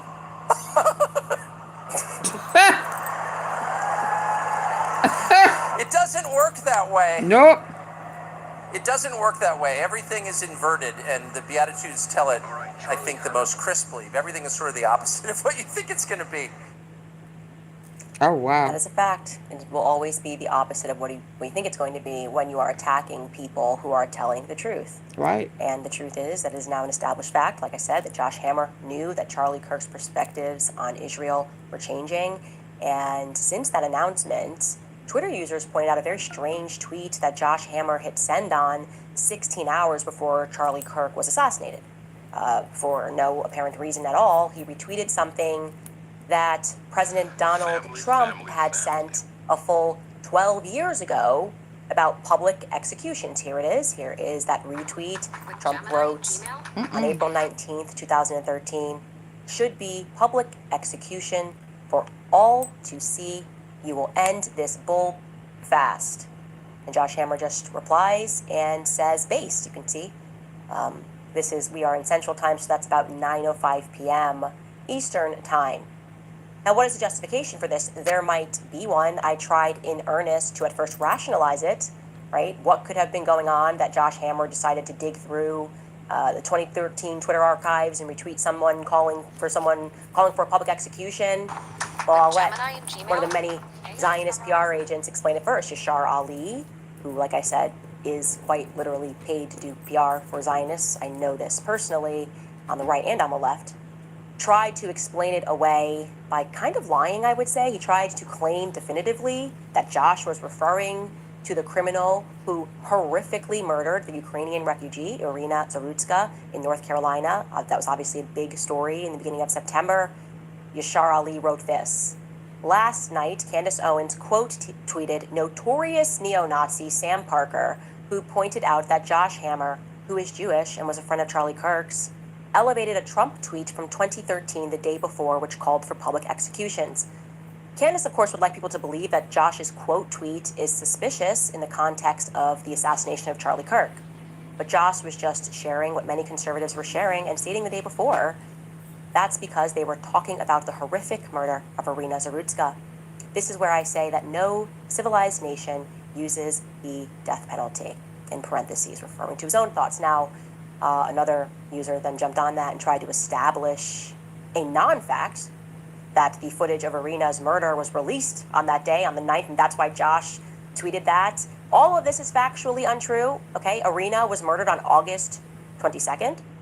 Her perpetrator was arrested that same day, and the footage was released and trended on X on September 5th. Josh himself sent multiple tweets regarding the homicide, as everyone did, because, like I said, it was trending. And when he was asked specifically about punishment, criminality, perhaps that her perpetrator should face, Josh, at no point that I could determine, whether he was on the news, whether he was on his own show or anywhere else, did he speak about the death penalty or, a public execution. Instead, as you will see, and we will show you Josh in his own words, he spoke about the double standards surrounding the media coverage of her murder and really the topic of criminality more broadly and safety in America. Take a listen to what Josh said. Gabrielle, I'm a lawyer by training, and I remember my first year of law school back in 2013 when I was taking criminal law. This is kind of the beginning of kind of the left's kind of foray into so-called criminal justice reform, and even back then, there's a lot of chatter among my more liberal classmates about how, incarceration and prisons and locking people up, how all of this is just racist. It's kind of like it is an old kind of symbol of a white patriarchal, colonialist, imperialist society there, and how the ultimate goal is basically to defund the prisons. And then, if some people are going to commit some violent crimes, essentially let the chips fall where they may. Well, this is letting the chips fall where they may. But most American people have not lost their minds. Most American people stand where Donald Trump stands, which is that they want basic safety. And I don't disagree that we all want basic safety. I just don't hear him. And like I said, I've looked for it ever even calling for the death penalty in those days that were leading up. So I decided to do what I always do. Rather than say what he definitely meant or what he didn't mean, I decided to just create a micro timeline of Josh Hammer's tweets. And it gets pretty interesting on September 9th, the day before Charlie Kirk's assassination. This is what Josh Hammer tweeted. He tweeted a total of 9 times on September 9th. And you can gather what was going on that day from his tweets. 7:30 A6, or rather pushes the first tweet at 7:30 A6, 7:36 A6, about a viral Phillies crowd scandal. This is an Eastern Standard way. Right after that, he tweets a link, the one that I just showed you, to his media appearance about Irina Zarutska, where he does not call for the death penalty or anything close to the death penalty. 9:23 a.m., he tweets against Tucker Carlson, because he has to do that at least twice a day. Oh, I or missed I don't feel it. like he can Hold get on on. with his day. 9:29 a.m., he tweets in favor of Israel. I missed what he throws shade said. at Trump and Qatar, and Hold Jewish, on. and was a friend of Charlie Kirk's. Elevated a Trump tweet from 2013, the day before, which called for public executions. What are y'all talking? Candace, of course, would like people to believe that Josh's quote tweet is The Truman suspicious in the Show. context of the assassination of Charlie Kirk. But Josh was just sharing What's what the many Truman conservatives were Show? sharing and stating the day before. That's because they were talking Sister about the Belinda. horrific murder of Irina Zarutska. This is where I say that no civilized nation uses the death penalty, in parentheses, referring to his own thoughts. Now, another user then jumped on that and tried to establish a non-fact that the footage of Irina's murder was released on that day, on the 9th, and that's why Josh tweeted that. All of this is factually untrue, okay? Irina was murdered on August 22nd. Her perpetrator was arrested that same day, and the footage was released and trended on X on September 5th. Himself sent multiple tweets regarding the homicide, as everyone did, because, like I said, it was trending. And when he was asked specifically about punishment, criminality, perhaps that her perpetrator should face, Josh, at no point that I could determine, whether he was on the news, whether he was on his own show or anywhere else, did he speak about the death penalty or, a public execution. Instead, as you will see, and we will show you Josh in his own words, he spoke about the double standards surrounding the media coverage of her murder and really the topic of criminality more broadly and safety in America. Take a listen to what Josh said. Gabrielle, I'm a lawyer by training, and I remember my first year of law school back in 2013 when I was taking criminal law. This is kind of the beginning of kind of the left's kind of foray into so-called criminal justice reform, and even back then, there's a lot of chatter among my more liberal classmates about how, incarceration and prisons and locking people up, how all of this is just racist. It's kind of like it is an old kind of symbol of a white patriarchal, colonialist, imperialist society there, and how the ultimate goal is basically to defund the prisons. And then, if some people are going to commit some violent crimes, essentially let the chips fall where they may. Well, yeah, please hit the like button. Fall where they may. But most American people have not lost their minds. Most American people stand where Donald Trump stands, was that they want basic safety. And I don't disagree that we all want basic safety. I just don't hear him. And like I said, I've looked for it ever even calling for the death penalty in those days that were leading up. So I decided to do what I always do. Rather than say what he definitely meant or what he didn't mean, I decided to just create a micro timeline of Josh Hammer's tweets. And it gets pretty interesting on September 9th. He do look creepy and sound creepy. Assassination. This is what Josh Hammer tweeted. He tweeted a total of 9 times on September 9th, and you can gather what was going on that day from his tweets. He wakes up at 7:30 A6, or rather pushes the first tweet at 7:36 a.m., and he tweets about a viral Phillies crowd scandal. This is in Eastern Standard Time, by the way. Right after that, he tweets a link to Tucker Carlson, because he has to do that at least twice a day, or I don't feel like he can get on with his day. 9:29 a.m., he tweets in favor of Israel. Yes, and throws he is. shade at Trump and Qatar, and all of this is related to what went on September 9th, which is that Israel bombed Qatar for no reason, violating international law, which they tend to do a lot. But he, of course, was in favor of what they were doing. And so he throws shade at Trump and Trump's relationship with Qatar, because I guess it would be okay for them to violate international law if Trump wasn't friends with Qatar or something. 11:33 a.m., he tweets against Saudi Arabia because they came out and made a statement against what Israel had done. So he tweets against Saudi Arabia. And then at 3 o'clock p.m., he tweets against Tucker Carlson for telling the truth about Israel and 9/11. Again, he has to do that a couple of times a day. It's part of his ritual. 5:58 p.m., he tweets about the Hebrew Bible being the basis of Western civilization alongside a speech that he had given, tweets a link out, again, promoting himself. 5:59 p.m., he tweets a promotion of his media appearance regarding a Supreme Court decision. And then there's this 3-hour break. He puts his phone down, maybe this is a 3-hour break where he speaks to Charlie Kirk. I don't know. But I know that he speaks to Charlie Kirk at night. And then at 9:09 p.m., again, we're talking Eastern, Josh Hammer tweets in favor of public execution, and there's no context that is provided. So anybody telling you he for sure meant this, or he for sure didn't mean this, is a liar. We cannot know that. We cannot know Josh Hammer's thoughts. A couple of things that I want to point out. Josh is not saying in that tweet that he's calling for the death penalty. People calling for the death penalty, debating the death penalty, is a very common political debate. It's a very common political talking point. It is absolutely not a typical or a regular political talking point or debate regarding public executions. We don't talk about that often. It's an exceedingly specific ask, right? Usually reserved to a visceral response to something that you have seen and in the moment, right? Matt Walsh, actually, when we were prepping the show, I said, I will guarantee you that when that footage got dropped, which was on September 5th, 4 days earlier, Matt Walsh would have tweeted, this person should be publicly executed. And by the way, he did. He did. He said, we can't keep living like this. The only solution is ruthless punishment, public execution for violent criminals, long prison sentences, hard labor. This guy had multiple previous arrests. He should have already been serving 30 years in the labor camp. This is the only way, as our ancestors knew. We've tried compassion and restorative justice, and this is the result. It was inevitable. So Matt Walsh then went on his show and further explained that already contextualized tweet, and he explained how men have a visceral response. Matt Walsh, actually, when we were prepping the show, I said, I will guarantee you that when that footage got dropped, which was on September 5th, 4 days earlier, Matt Walsh would have tweeted, this person should be publicly executed. And by the way, he did. He did. He said, we can't keep living like this. The only solution is ruthless punishment, public execution for violent criminals, long prison sentences, hard labor. This guy had multiple previous arrests. He should have already been serving 30 years in the labor camp. This is the only way, as our ancestors knew. We've tried compassion and restorative justice, and this is the result. It was inevitable. So Matt Walsh then went on his show and further explained that already contextualized tweet, and he explained how men have a visceral response when you see somebody being victimized, a woman being victimized in that way that Irina was.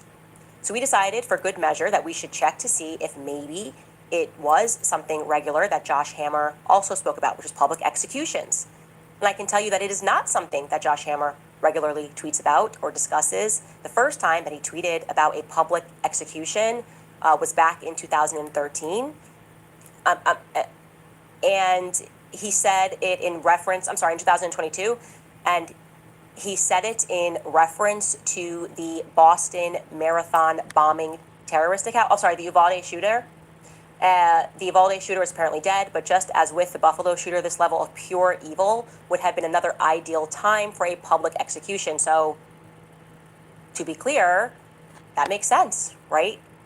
He is in the moment, and he is saying, I'm having a visceral reaction to the idea of another school being shut out, having another school shooting, and for that reason, I am saying that this would have been an appropriate scenario for a public execution. Emotions are running high. You are visceral, and you're learning things. You're seeing and you're learning those things in the moment. As I said, that would make sense in its context. I also want to remind you that Josh Hammer is a lawyer by training. He was at one point the editor-at-large at the Daily Wire, and he is currently the senior editor-at-large at Newsweek's. Plus, he hosts his own show. My point that I'm making here is he knows how to communicate, okay? This is not some random guy on Twitter who doesn't know that if you haven't tweeted all day about something, you can't just throw out tweets about public executions without contextualize them, right? He certainly understands you don't just send out a standalone tweet at 9:00 p.m. and everyone's just going to go, what are you referring to? He knows the public is not going to comprehend what he means outside of him providing some further context. And I will also add here that it is not particularly helpful that Josh Hammer as an individual is obsessively angry. He is an incredibly angry little man. You can read through his tweets. He has openly expressed bigoted and prejudiced opinions against white people, okay? He does not view himself to be a white person. He views himself to be a separate race, Jewish.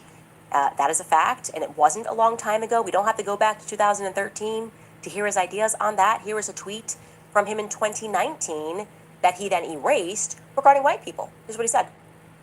Jew hatred is inherent in the European DNA. Okay? Just like it's inherent. You're just inherent. If you're white, you're inherently guilty. You're inherently an anti-Semite. It's just you're born this way. It's just in your DNA. It's incredible that he said that.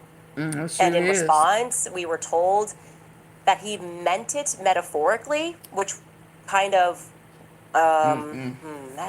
metaphor. Can you run that tweet again? I do know a little bit about metaphors and That's similes. not a metaphor. Jew hatred is inherent in European DNA. How's that for a metaphor, guys, for you? Because I thought metaphor might be fire hair to describe somebody who's red-headed. Oh no, it's not literally fire. It's fire red. No, I don't think a metaphor would be saying explicitly and literally that hating Jews is inherent inside of white people. I think it's amazing that he's even allowed, like, there's just no consequences. Like, yeah, well, editor at large in Newsweek, what are you going to do? Right. It's fine. You can hate white people. We all know that. It's fine. Totally fine. Anyways, that's what he thinks about you guys. Full stop. And Well, people Lord, what did he are think maybe perhaps because of that, because of how about he regularly everybody treats else? people and how he regularly attacks people and how vicious he is, are not feeling particularly charitable towards him, especially having been exposed as somebody who lied so audaciously and boldly and repeatedly and unnecessarily about the pressure that Charlie was under, pressure which Josh Hammer was a part of applying in the weeks and then in the hours leading up to Charlie Kirk's death. Saddens me that Charlie was stressed and Charlie was worried, and that the very people that were stressing him out and making him have that sense of anxiety and worry, then you eulogized him and lied about all that. Why lie? That's the part that the public does not understand. How can we then trust a person that lies in that way? The natural thing is for us to then wonder, what else is Josh lying about? Would we trust if Josh came out and said that tweet was definitely about Irina? Other people pulled Trump tweets. Some did, pulled that very tweet and called for a public execution. Would you trust Josh if he came out and said, I know I didn't contextualize it? Okay, so is it safe? I mean, not safe, but, you know, for entertainment purposes only. Could he be saying symbolically, I mean, could that message be about Charlie, since Charlie was, in their eyes, in their mindset, turning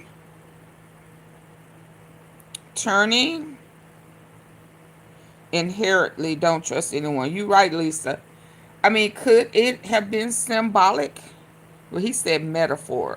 I mean, you know, kind of like that was the reason why Charlie was assassinated, because he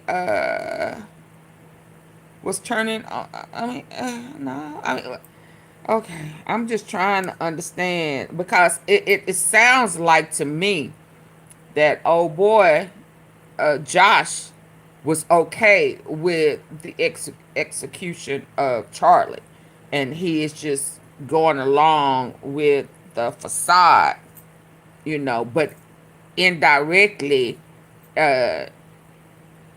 he could be stamping what happened, since he decided that he wanted to betray the pro-Israel, and was asked was kubayaing with Carlson and Candy with the C's, Judas. Okay. And I know all day I was tweeting about Israel, but that one was about Irina. Don't forget, he proudly went around and he promoted to everyone that would listen that he spoke to Charlie the night before he died. Probably in that 3-hour window. He bragged that he and Rabbi Walicki had a Zoom call with Charlie. Why? Because they said Charlie wanted them to help him with his talking points about Israel. Now, I have to say, Charlie was one of the most skilled debaters ever, like literally ever. Any person that I have seen actually debating on stage, I learned my debate cues from Charlie Kirk. So it is very new to me to think that they scheduled this call because he was in need of tips on debating from a rabbi over in Israel and Josh Hammer. But let's be real, I have no proof to the contrary because I wasn't on the Zoom call. And Josh made it clear multiple times. I kind of heard, y'all. I kind of heard today. Charlie above any. I need for y'all to really get the likes up, because I kind of heard today somebody who kind of debate just like Charlie. Maybe the tone may be a little different, but the skill is kind of head on. So to know that they've been friends for a while, I said, I see that. I see that. So I don't know who schooled who. But get the likes up, y'all. Double tap the screen. So, I mean, I'm sitting up now. So, maybe if my phone hold up. I was going to save it for tomorrow. But since she brought up his skill, but let me tell y'all something. There was a couple of them college kids that spanked. When I say spanked, you catch the Charlie.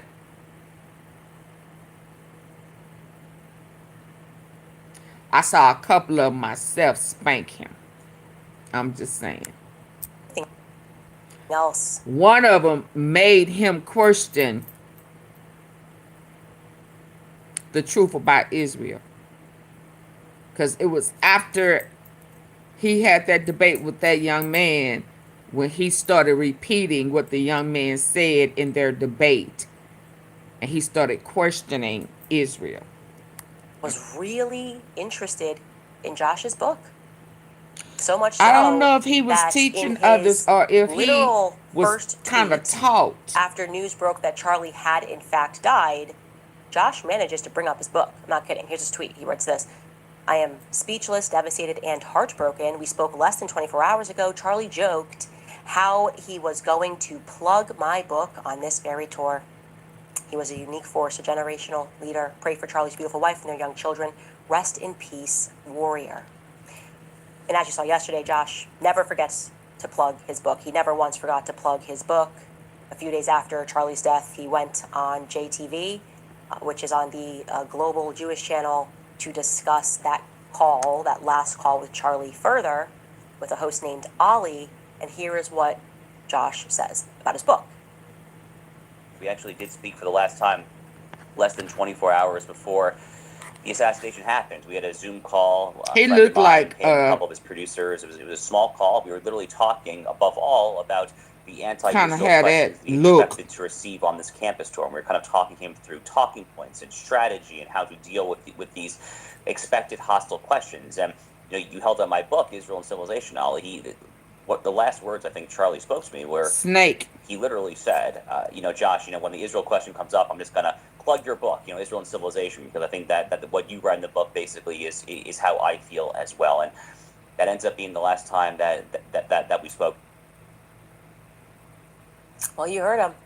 It's like Charlie's final wish is for you to buy Josh Hammer's book. I mean, he's like, hey, he literally says, the last thing he said to me actually was like, I'm just gonna plug your book. What he wanted to do on his tour was just to plug Josh Hammer's book. And it's so sad that he never had the opportunity to plug Josh Hammer's book. Now let's keep with this interview because he's going to be asked more specifically about certain characters in the movement that are trying to, quote unquote, hijack Charlie's legacy by telling the truth. To keep us and remarkably, he is going to But that's not of God, right? Work in his book again. Take a listen. Precisely as you mentioned, there have been people who, like Ian Carroll, and it pains me to mention her name, Candace Owens, because I know how close she was and maybe still is to Charlie. But at the end of the day, she's chosen to hijack his death right now to blame it on Israel. I mean, it's just so disturbing. But then you have the people who are sort of a bit more in the middle. Maybe I wouldn't even say in the middle, but they're teetering a bit. The Megyn Kellys, the Michael Knowles and others, kind of in this in-between. What do you think is going on there with them? Yeah, look, I mean, we can talk about every commentator one by one, but I think it's kind of easier to make a few kind of generalizations, right? I think a lot of folks are kind of just trying to take their commentary to where they see the perceived momentum, especially among the younger generation there. But so I think a lot of it is trying to kind of, stick your finger in the wind and try to see, where Gen Z is. And also really, I mean, above all, see kind of just where the Twitter algorithms are right now. I mean, it's very hard to look at someone like let's take Matt Gaetz, okay? Matt Gaetz was a former Republican congressman from Florida. Now he hosts a show on One America News.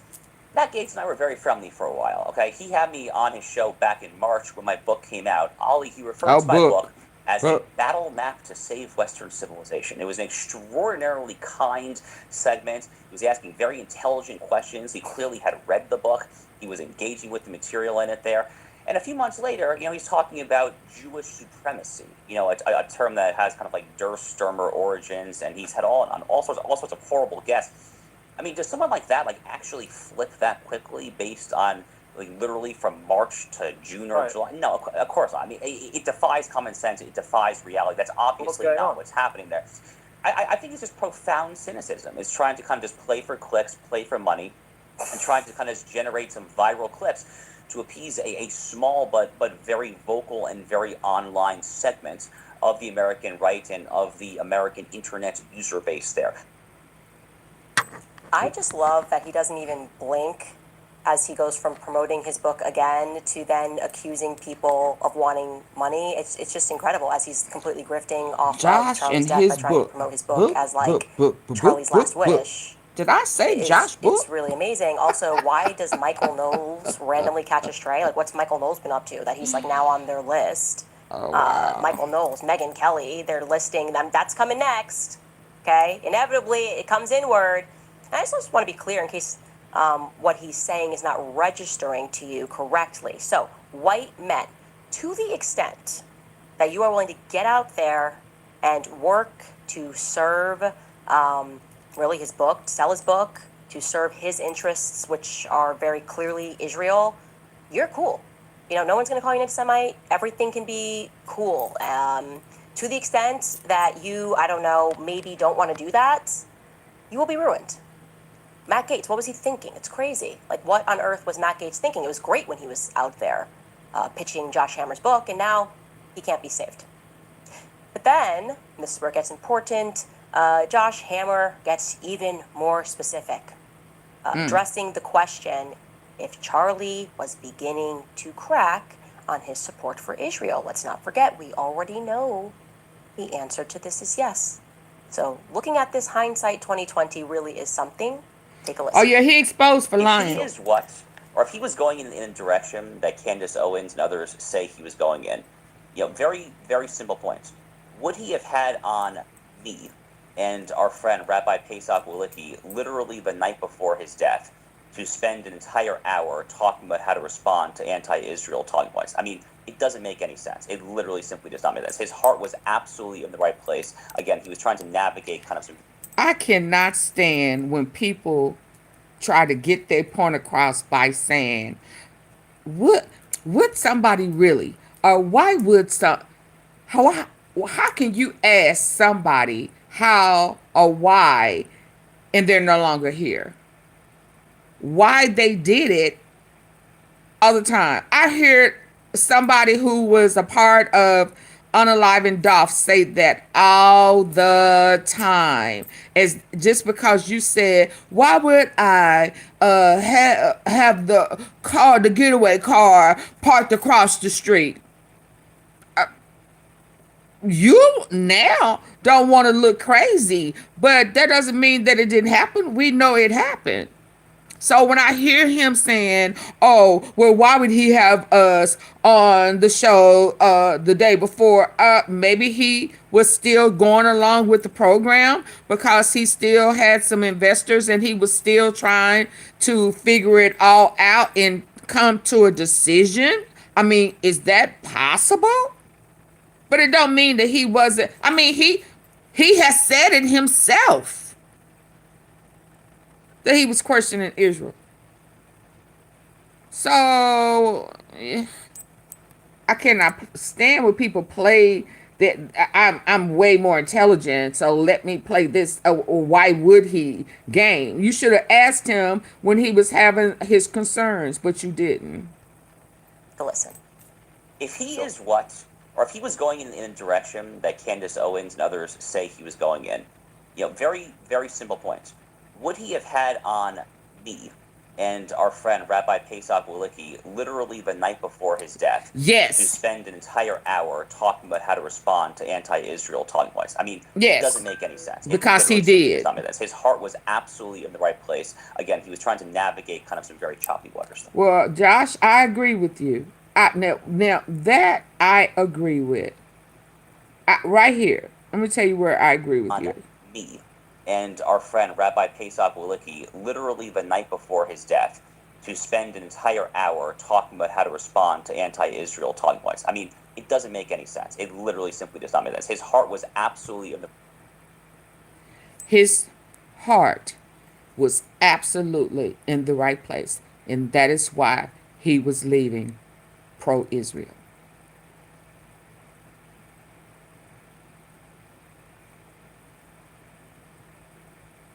His heart, his mind, everything within him was saying, that is not right. I am being a hypocrite. This is morally, what word did he use? I can't remember what word, but his morals, the mortality, his character, his Christian faith, his relationship with God. Yeah. That's where his heart was at once he came into the knowledge of truth.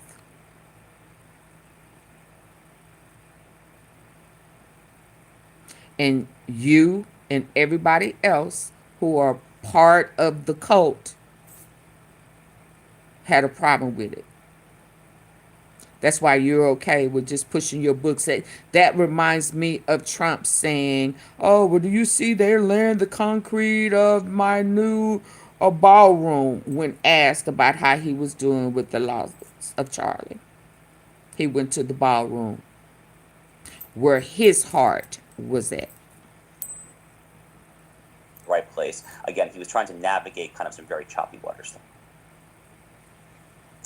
Yeah, it doesn't make sense. It really doesn't make sense. Charlie was just on the phone looking for talking points, trying to navigate some choppy waters with how he was going to address these kids that had some questions about Israel. He was unflinching, but he gratefully had Josh Hammer's book and wanted to go through it and make sure that he remembered everything. Now, this is probably also a great time, referring to that little conference call they had, whatever, it was a Zoom call, to tell you that that Rabbi Walicki, was also on the now infamous text chain.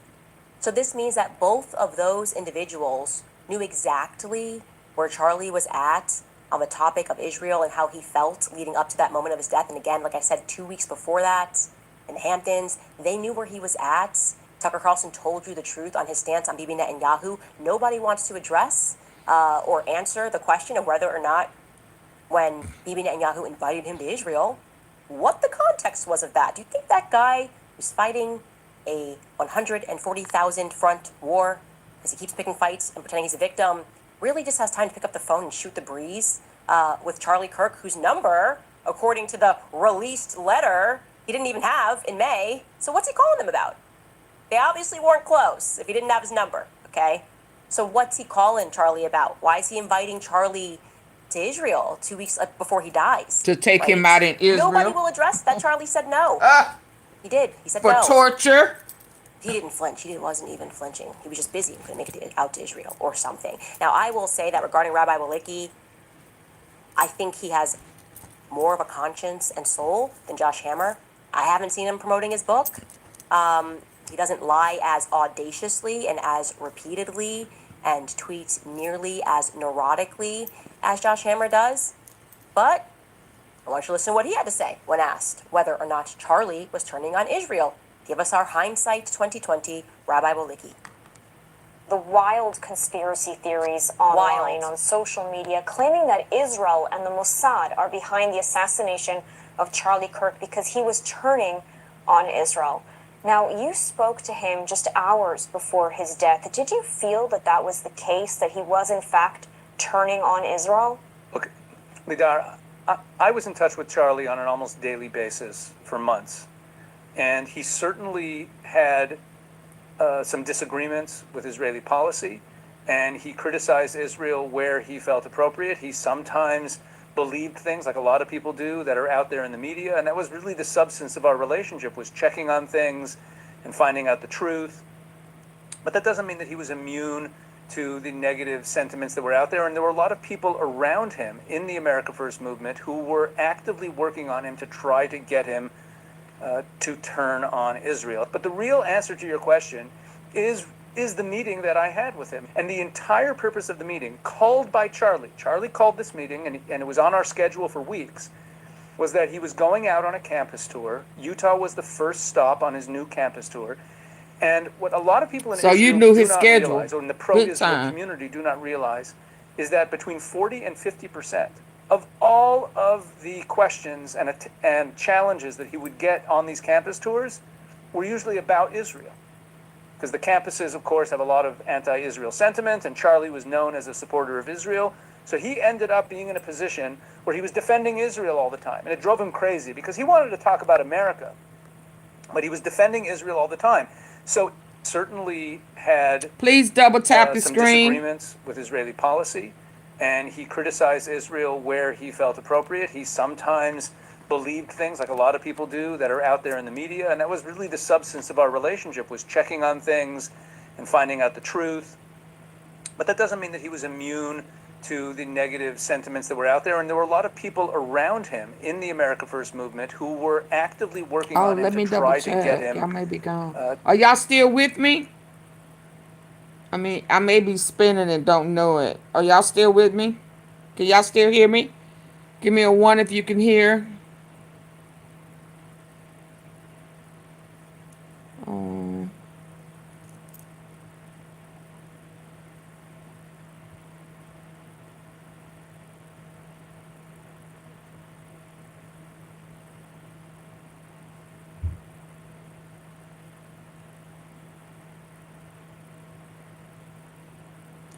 Okay, I'm not seeing any movement. Maybe I am buffing and don't know it.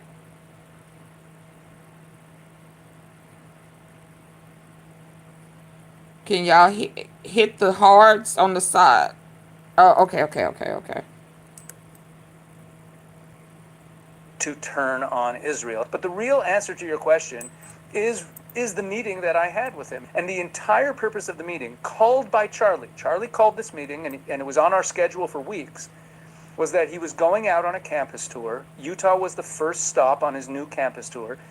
And what a lot of people in Israel do not realize, or in the pro-Israel community do not realize, is that between 40 and 50% of all of the questions and challenges that he would get on these campus tours were usually about Israel. Because the campuses, of course, have a lot of anti-Israel sentiment, and Charlie was known as a supporter of Israel. So he ended up being in a position where he was defending Israel all the time. And it drove him crazy because he wanted to talk about America. He was defending the lie. But he was defending Israel all the time. So in preparation for this new campus tour, he didn't realize he was defending a lie. To talk about Israel issues and to anticipate the questions that he would be getting, the challenges that he would be getting on this campus tour, and to make sure that he had the truth and that he could formulate answers that he was comfortable with. If Charlie had turned on Israel, why would he even bother with a meeting like that? Why would he call a meeting with a few pro-Israel friends of his to talk through Israel issues, to make sure that his facts were straight and his talking points were straight so that he could defend Israel better? If he was turning on... He wanted to make sure that the facts were straight. He wanted to hear if y'all were going to be honest. Once he started coming into the truth. Yeah, because when he started getting hit with the truth and he started connecting the truthful dots, the picture was not BB. Nutmeg. Yeah. Bottom line. Yeah. Israel, he would have had Candace Owens and Tucker Carlson in the meeting planning to throw Israel under... That's why he was planning on bringing them back. And then y'all said, oh, no, don't do that. Oh, no, we're going to lose him. We might as well take him out. The bus. The entire premise of the meeting refutes that theory. So what do they have to say now? How are you feeling about that? Now that you know that Charlie actually mentioned both Tucker and Candace 48 hours earlier as they were trying to do what they always do, which is control who he's allowed to speak to, control who I was allowed to speak to back when I was within the Zionist movement and waking up and realizing something was dangerously wrong when they started to try to control my voice. It's unbelievable. It's really unbelievable to reflect on that. Now, I will say again, Rabbi Walicki, more of a soul. He's at least acknowledging that something was going on, right? I don't think he would have been comfortable pulling the job. Okay, yeah. See, that's this. I don't know if it's the beautiful thing of it, or I don't know if this is why I felt compelled to even listen to her, because I know how brainwashed I felt like she was when she was deep off into it. When I say she was like, who is this chick? Is she a part? I remember thinking I don't entertain her. That girl's crazy. She in the cult. She don't even know it.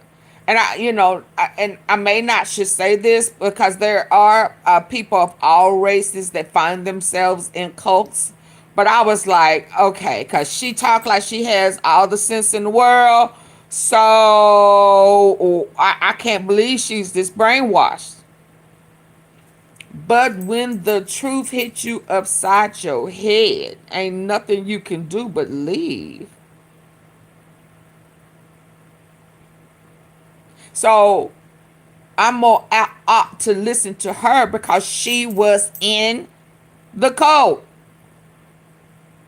Her and Kanye West. So when we think Kanye West is bizarre and just talking crazy and just doing all this MK alter and the mind manipulation and all of that. So I would listen to her until she started talking loopy, because I know she was involved, and it would require someone that was involved in it to infiltrate it. It would take someone who was in it to expose it. And Charlie's voice was too big of a voice for them to keep around to go against them because of all the people that his voice brought to them. So how do I know the voices that he brought to us, if the people that his voice brought to us would also be the voice that would take them from us? Because Trump will tell you it was Charlie's voice that won. I mean, we know he really didn't win, but the majority of numbers that he did with those young people was because of Charlie.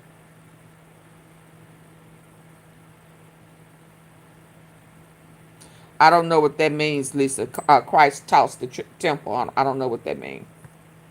She was great. It was amazing. Buy my book, right? He loved every second. He's amazing. Oh my God, he just wished he could have gone over. The one thing that hurt Charlie Kirk the most was that he would never be able to wear an IDF uniform. He just wanted to go fight for Israel. That's kind of the vibes that they were trying to put out there. At least Rabbi Walicki is like, he was under some pressure, okay? He's saying it softly, but he's like, he was kind of needing to have a conversation to say he's not comfortable answering these questions anymore. Because he doesn't feel this way anymore. He realizes something is wrong. I told you he was particularly worried that Israel was infringing upon speech in America. I have text messages to that effect. Okay, so there's no undoing that. He was aware that they had lost the PR war, and it was weighing on him that he was seen, as Rabbi Walicki accurately states, as this person who just defends Israel, especially when what they are doing is so plainly immoral. It was starting to fracture people's viewpoints of Charlie. Right. Right? And Charlie, like I said, when right. he got into this, like when I got into this, right. we were genuinely pro-Israel. There was nothing. Do y'all understand that? Please hit the like button. I don't, okay. It was fracturing Charlie. I can see that. You know why I can see that? Because I looked at him, I hear him, but it didn't add up. And so, yes, I began to look at him. And I had never entertained him before. But once we were kind of forced, to lower the staff and stand at attention, he's a martyr and he's a big Charlie. Okay.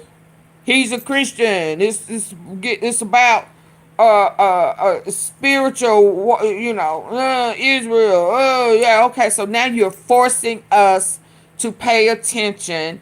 And what he's saying out of his mouth, what he is say he's a follower of devoutly, and what he's doing and what he's saying, It don't match. So now I'm looking at him as a wolf in sheep clothing. You are not of God.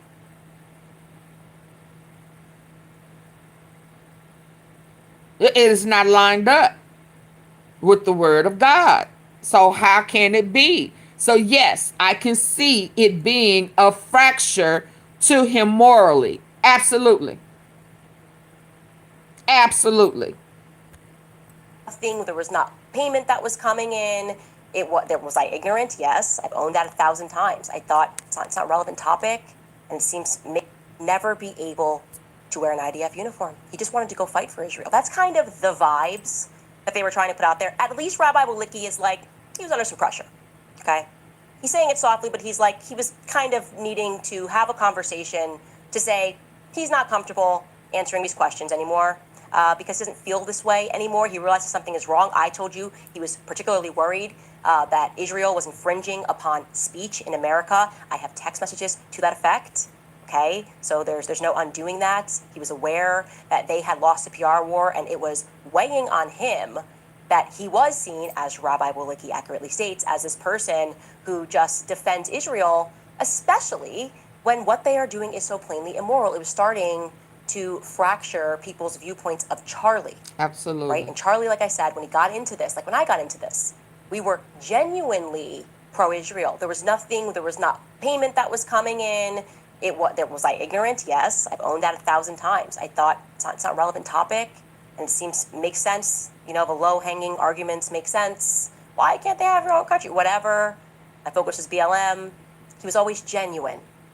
And I think, as I've said, he was genuinely over it towards the end because of Jewish behavior. His words, not mine, leaning into the stereotypes of Jewish behavior, okay?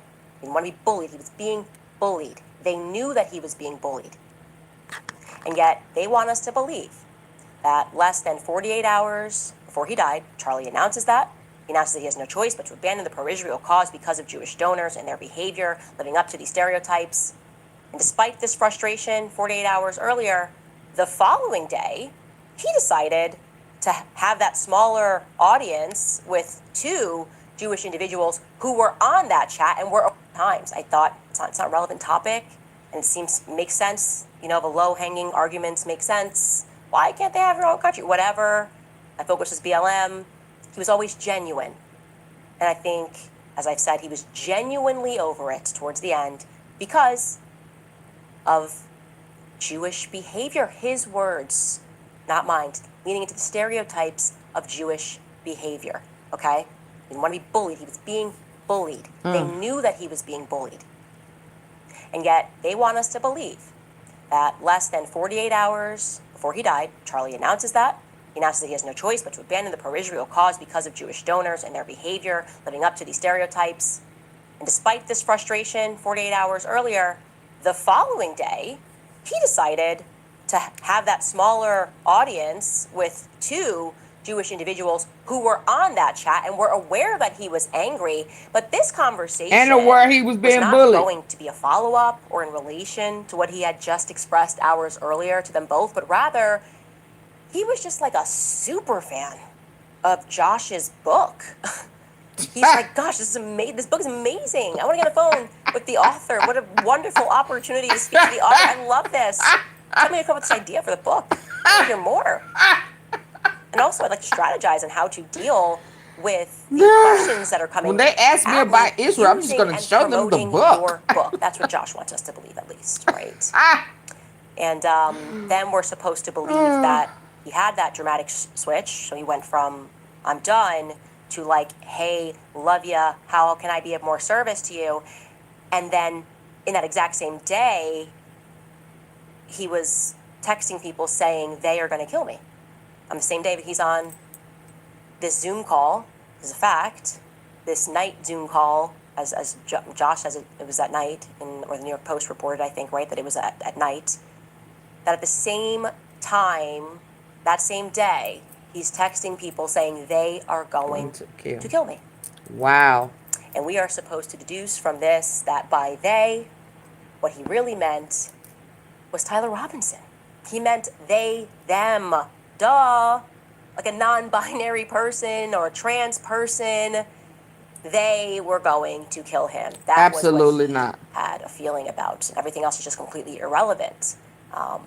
He just had a sense, a premonition. Greg, what are you that talking trans person was about? going to get him. Do you believe Oh, that? I hate when the Do you devil buy come in any of here that? and try to And I throw want to us say this. I off. was speaking to somebody earlier about how Ugh.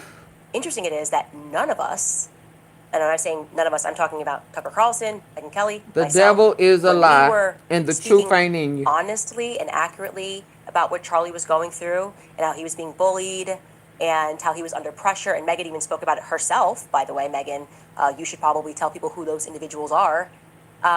We never once said that Israel killed Charlie Kirk. I've never said that because on the basis of the facts that you guys are following on the show, I don't have any evidence of that. It doesn't serve me to make up a narrative that I can't prove, right? Why would I say that? But what I will say is that I am uncomfortable with how many lies people that support Israel have been telling in the wake of his death. That has been almost the only compelling argument that Israel had anything to do with it is the way they're acting right now. Like Bibi Netanyahu, the propaganda, the lies, the coming after Candace Owens. None of this was necessary. Nobody thought when this first happened, this is 100% Israel. 100%. This happened in Mormon country. How come there were no Mormon people, no Mormon presidents coming out and saying, I just want to be clear that we didn't kill Charlie Kirk 24 hours after he died? Because that's what Bibi did. Hi, How Tracy. come there were no Mormon people that started Operation Mormon Pastor or President feeling the need to baselessly attack me? I was actually on the Mormons. I've been on this show calling them out by name, saying who was doing what. Mormons were not offended by that at all. Because they want to know if somebody is corrupt and had something to do with this. They want to know if their church was involved in this. That's a normal response. Not to say it definitely wasn't us, but rather to say, I'm on this journey. I want to know who killed Charlie Kirk too, and I'm therefore going to support Candace's efforts to find out. Exact opposite of what Israel is doing, right? Right. That is the one disturbing fact about people that support Israel. Their behavior, to put it in a way that Charlie put it. Take a little bit of a break here. Throw to some of our sponsors. I always tell you guys about Riverbend Ranch because I love their steaks. Black Angus beef, famous for its great flavor. Riverbend line of gut, immune, and brain health supplements. Just Thrive has been fighting to make Americans healthy again with science-backed solutions that you can try. A specific reason why I'm asking for that. Also, they're in me scouring the earth for every piece of footage, who was around or what happened. Oh, okay. The males that day that have long from people that were there that day and at checkout. Okay, first I want to put out I think cops called an APB. What does it actually stand for, Mark? I'm not a all points bulletin. See, you're never too old to learn something, and of course Mark knew that instantly. All points bulletin. Mark has got a lot of random facts about every subject up there in his brain. We're not really sure why. First order of business, I got to put out this all points bulletin. I'm looking for footage on UVU campus, some particular footage from people that were there that day. And I want to be real specific here so we don't clog up the inbox, because obviously when you send footage, it's a bigger file. I'm looking for video footage of any older males, okay, any older males that day that have long hair that was up in a ponytail or a bun. So if you're a UVU student or you know someone who was a UVU student, please send this around and ask people to send me their footage.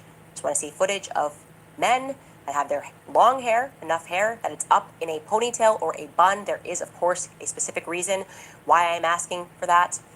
Also, in me scouring the earth for every piece of footage, there's an almost incomprehensible lack of footage that is coming from the left side of Charlie, meaning if Charlie is facing the crowd, it would be his left side. So we have gone ahead and highlighted for you where I am looking for footage from, okay? I can't find footage. Let me back it up and let y'all see what she's talking about.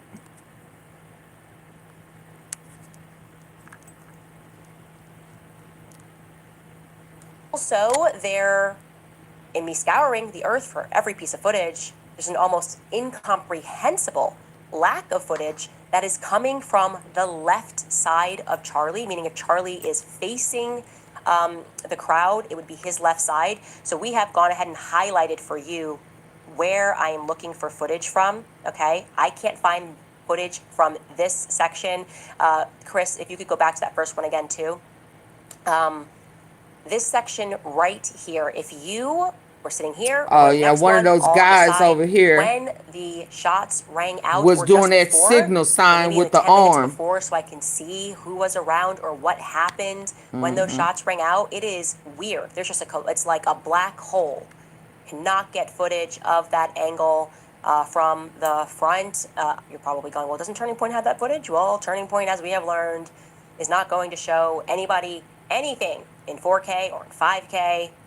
I think because that would be helpful or something. So we have No to do it this K. way, the organic way, which takes much more time. You know, I do want to say this as well. You can send that, by the way, to tips@CandaceOwens.com. We also have more tips at CandaceOwens.com. And please just put in the subject line, footage at UVU. That would be very easy. It would help us sort things. We've kind of been cleaning up the inbox. Again, more tips at CandaceOwens.com or tips at CandaceOwens.com. You know, somebody I was speaking to earlier today was speaking about, you know, the anxiety that Turning Point is going through. I do want to say this first and foremost because I felt this way at previous companies. There are amazing people that work at Turning Point USA, the overwhelming majority of them. And that's what sucks when corporate, people at the top take a direction, those people get no say, right? This investigation is being assisted by Turning Point USA, not the execs, but Turning Point people on the ground, people that they don't even think about, smaller employees. Like, they deeply care about what has happened. They deeply care about finding answers regarding what happened to Charlie Kirk. And so we never want to paint a broad picture that this is Turning Point. The top is most certainly not the bottom. And somebody was saying, you know, what if what you're doing destroys Turning Point USA? And I said, you know what? This is what I always say. If the truth is capable of destroying your company, the truth, then does your company deserve to exist? Think about that. If I'm like, if people learn the truth about how Candace Owens treats her employees, Candace Owens isn't going to have a career. If people learn the truth, he says he about wondered what Candace in the Owens moment does in the if anyone was weekends, guarding the rooftops. I didn't see anybody. UVU confirmed the event was staffed with 6 university police officers plus 2 more in plain clothes for a crowd of 3,000. A spokesperson said Kirk's team chose the outdoor central location. We verified our security posture for the buildings, making sure people aren't on the roofs. Josh Would be a security checkpoint, maybe a bag check. Ryan DeVries is among those still questioning the security plan for Charlie Kirk's event. He says he wondered in the moment if anyone was guarding the rooftops. I didn't see anybody. UVU confirmed the event was staffed with 6 university police officers plus 2 more in plain clothes for a crowd of 3,000. A spokesperson said Kirk's team chose the outdoor central location. We verified our security posture for the buildings, making sure people aren't on the roofs. Josh Holland is a chief of police at the University of Wyoming, where Kirk spoke at an indoor event in April. He said there were more requirements there for attendees. No bags, no weapons, no signs, anything like that. I thought there would be a security checkpoint, maybe. Yeah, Hannah, you just want to be difficult because this lady hasn't done anything for. She's done nothing but put the truth out for people to try to come to get real justice for Charlie. So again, no disrespect for anybody who comes in and tries to blame her when she is getting closer to what's really going on. Just means that you don't want the truth to come forward. I mean, if Turning Point has said she's telling the truth, why would you say she's lying? So something is wrong with you. You need to check yourself. it will destroy her career. Like, that probably means that you're not a good person or you're not a good company if the truth is a threat to you. Absolutely. There you go, Hannah. Never been fearful. Right there, Hannah. That's for you. Something's wrong if the truth is a threat to you. You need to do some soul searching between you and God. Respectfully. There you go. Is being assisted by Turning Point USA. Not the execs, but Turning Point people on the ground, people that they don't even think about, smaller employees. Like, they deeply care about what has happened. They deeply care about finding answers regarding what happened to Charlie Kirk. And so we never want to paint a broad picture that this is Turning Point. The top is most certainly not the bottom. And somebody was saying, you know, what if what you're doing destroys Turning Point USA? And I said, you know what? This is what I always say. If the truth is capable of destroying your company, the truth, then does your company deserve to exist? No, it was just mean that the company's built on a lie. If people learn If the truth, right, that means that the company is built on a lie. People who don't want to be exposed, that means that it was built on a lie, and they do not want the truth to be exposed. Yeah, that's the sign of the devil, a deceiver. Owens treats her employees. Candace Owens isn't going to have a career. If people learn the truth about what Candace Owens does in the weekends, a lot of them out there, absolutely. Like, that probably means that you're not a good person or you're not a good company if the truth is a threat to you. I've heard this argument over and over. I've never been fearful, and obviously I'm kind of constantly going through a public x-ray of my life, people examining. I'm never fearful because I think I'm a decent person, right? I live honorably. Do I make mistakes? Yes, I own my mistakes immediately, and I will be very quick to apologize to people when I get things wrong. But I'm not an evil person. Nowhere near an evil person, and I always try to be honest. And so do not concern yourselves with because for her people that feel threatened. As she is putting out the truth for Charlie, she is exposing herself. I mean, so she has to go back to the point where I know I was a Zionist. I believed in it. I made excuses for it. Yeah. I've owned it. I've dealt with that. I've come to terms with my foolishness. See, that's why I'm kind of digging her, because she is not excluding herself. She was a part of the cult.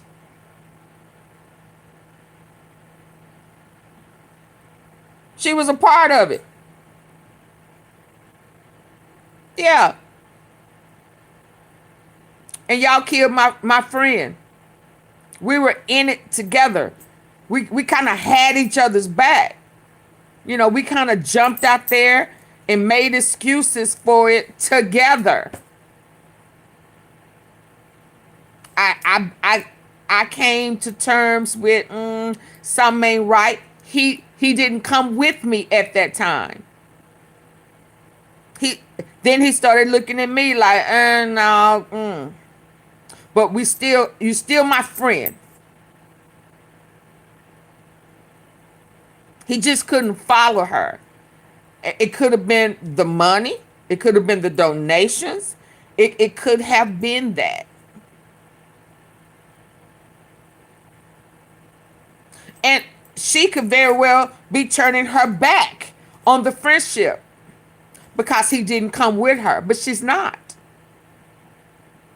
She understands the control, the stronghold of the lie. So shout out to Candace. I get it. I totally understand. I was never a part of this type of stuff, but I get the coming of the truth. That part of it I get. That part of it I recognize. And I also understand what it looks like when people that you used to believe in it, or believe them, or have respect for them, or really thought highly of them, when God allows you to see them and their dirt and their evil-heartedness, and it's mind-blowing. It's very overwhelming. So I recognize it. By truth, right? That's ridiculous. Anyway, Speaking of which, obviously you can see right now the Zionist lobby hates me and Tucker Carlson. It is like nothing anybody has ever seen in their lives. This past year, they've really upped the ante on trying to destroy me and Tucker Carlson. The hatred is deep, it's sinister, it's evil. And they have sent virtually every foot soldier that they have available to attack us repeatedly. Right? Attack us repeatedly. Make videos. People... Candace, precious, they hate the truth. You're just the vessel of the truth. So who they gonna try to shoot down as not liking you? They don't like the truth. And it's kind of like that old saying, it's like a tree planted by the I should not be moved. They don't like that they can't move you. They can't sway you back. That's what they hate. When you was for the cause, they loved you. When you used to stand up flat foot, firm and solid for Trump, they loved you. It's the truth they don't like, because the truth will expose their lie. That's why, no, that's not the same Israel. Israelis, that's not biblical. BB Benjamin, not Meg. That's why I don't even like saying his name. That ain't your name, dude. You Poland. Huh? No. It's confusing. What is it? Is she lying? Why is she saying this? Is this the right time? It's actually getting quite boring, I think. It's a little boring. I would almost describe their strategy as blitzkrieg. I don't want to be accused of being a Nazi for using these two German words, blitzkrieg. But it has been something like bombardment. And this morning they sent out Dinesh D'Souza after me. It's very, very convincing, by the way. He sent out a tweet to convince people that they shouldn't watch me. He said, "I can't comment on Candace because it's quite obviously a freak show. It's like driving on the highway and seeing a farmer having sex with a sheep. You don't want to look, but you can't look away either. The problems begin when you try to analyze it. It is what it is." And I love that Yashar Ali replies and says, "This is what I mean. These are the people who are supposed to be combating Candace Owens. Instead, they tweet stuff like this. Yeah, hi Dinesh, kinda weird, man. We cannot relate. I gotta tell you, if I ever was in this awful scenario where I saw a farmer trying to have sex with a sheep, I feel very much that I could not only look away, but I could call the police, okay? So if that's kind of what you're selling, you know how like when you can't look away from bestiality? Dinesh, we want to know your opinion on me, not what's on your laptop and how they maybe blackmailed you, okay? That's not what we're interested in." Yeah, hold on, y'all, before this phone dock, as you know it will. Hold on, let me show y'all something. Let me set this up. They saying now this is weird. Yeah, because y'all know when I get to 2 hours, it started doing its own thing, right?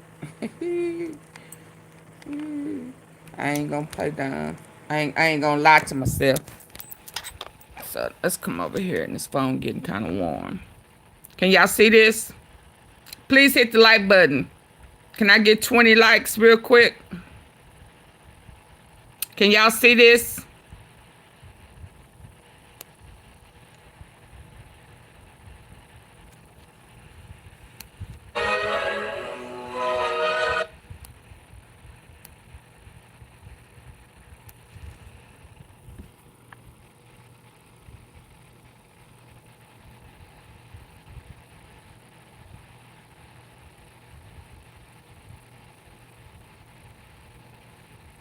I couldn't understand why everybody ran over there, but nobody pulled out guns. They had a trap door.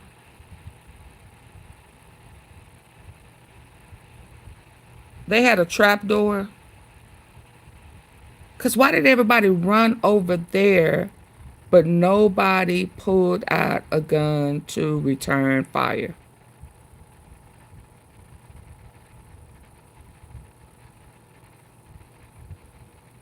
And then they immediately redid that.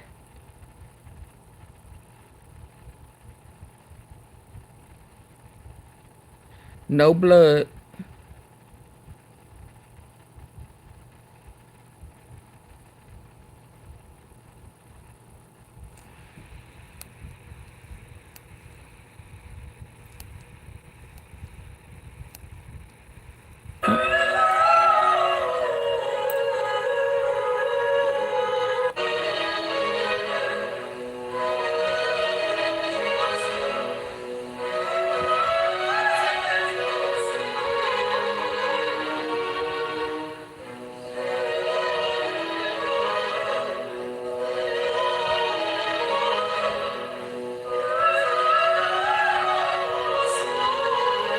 So why Charlie didn't go down there?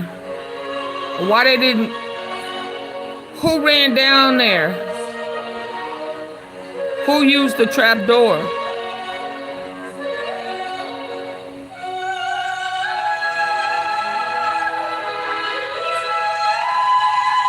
Oh, I came with that music.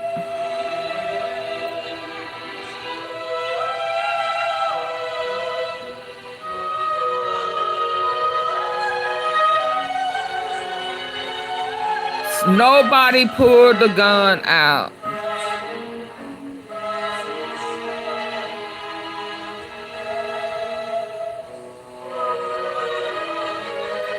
Okay, he didn't say nothing. Okay. Have y'all heard anything about a trap door?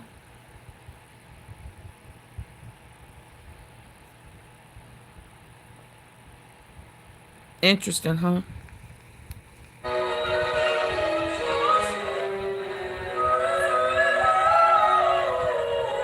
Nobody pulled out a gun.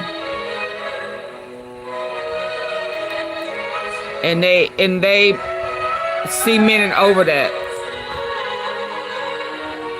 All of that is gone now.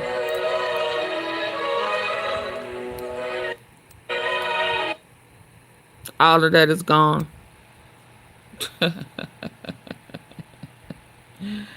Yeah, hold on.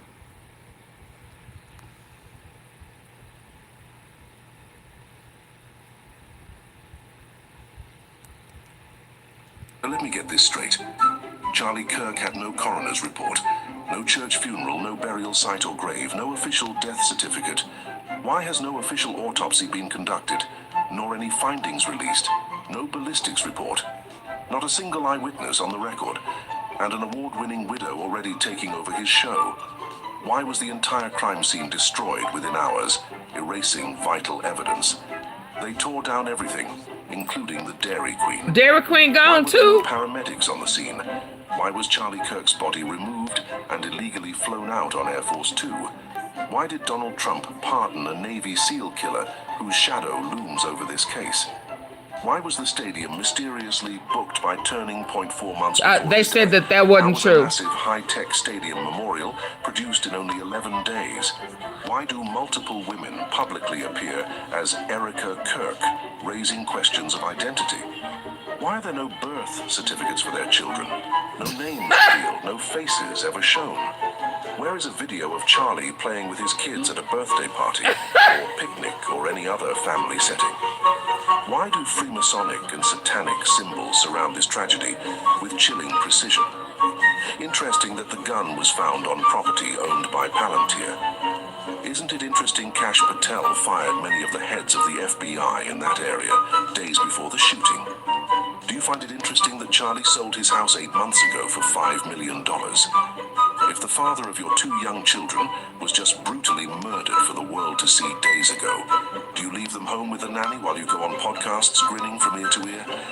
Is it not curious that a 17-year-old first-time Donald Trump beauty pageant contestant won, and now Trump appointed a top attorney general woman who has no experience, who is also in his beauty pageant? This is only a fraction of the clues and evidence on this psyop. For those of you brave enough to look at the evidence while removing the preconceived emotions, the conclusion is...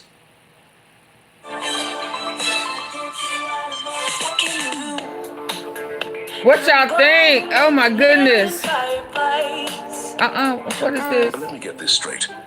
Charlie Kirk had no coroner's report, no church funeral, no burial site or grave, no official death certificate.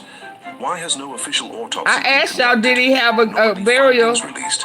No ballistics report. Not a single eyewitness on the record. And an award-winning widow already taking over his show. Why was the entire crime scene destroyed within hours, erasing vital evidence? They tore down everything, including the Dairy Queen. Why were there no paramedics on the scene?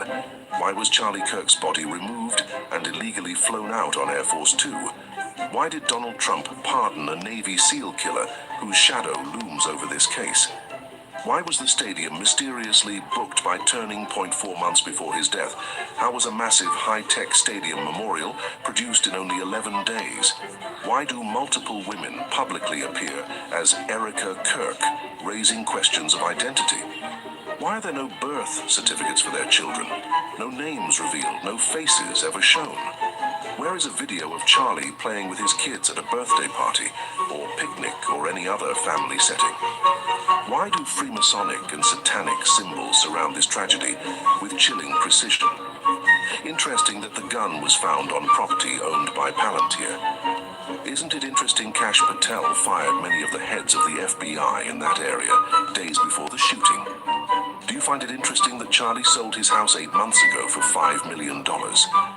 If the father of your 2 young children was just brutally murdered for the world to see days ago, do you leave them home with a nanny while you go on podcasts grinning from ear to ear?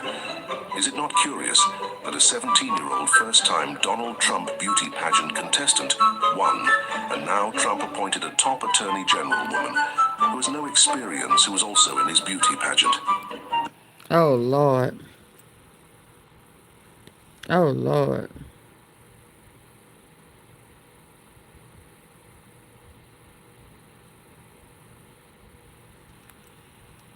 Why would a private jet take off just an hour after the Charlie Kirk shooting, only to mysteriously vanish from radar mid-flight? The jet in question was flying under the tail number N888KG. According to flight trackers, it left Provo Airport right after the incident.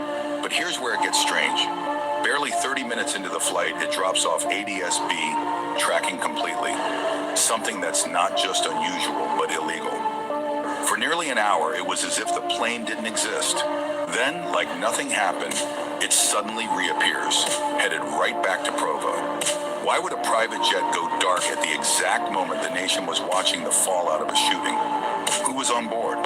And why return to the same airport instead of continuing to its destination? When you dig deeper, the whole thing reeks of a cover-up. Flight logs don't match. Tracking sites list the plane as not available for public data. And yet, screenshots of his disappearance still exist. Was this just a glitch in the system? All black. Or was someone being secretly flown out after the Charlie Kirk shooting? You be the judge. If you're awake, you already know what to do. Hit the link in our bio and join our free underground newsletter. Why would a Not underground. Not underground. Hold on. I'm just trying to get this. And y'all, I love this. I'm not gonna even lie.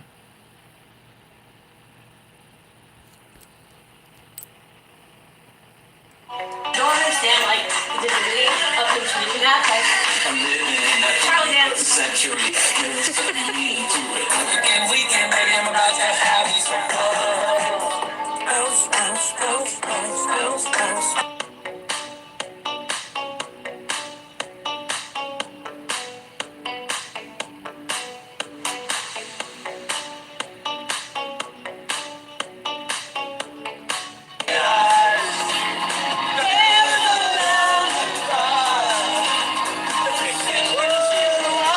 Good night, Mrs. Tom. I don't look at people in terms of skin color, but when they start categorizing me and the young men that show up to my events as toxic because they breathe, you force the race card.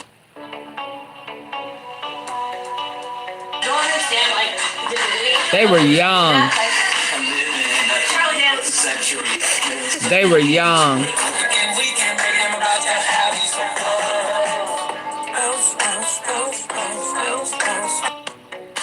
Bye, Brian. Hey, Brian. They were young.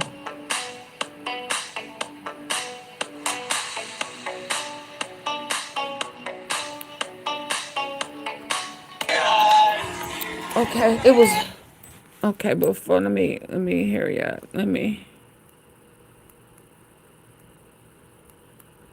This one. That's what I came over here for. I came with the music. Okay. This is what I came over here for. Right here.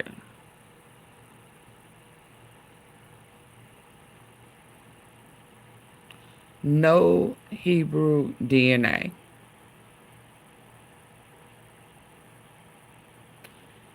He changed his name so you didn't realize he's a settler. He's from Poland. He's a settler. So would that be a foreigner or immigrant? Yeah.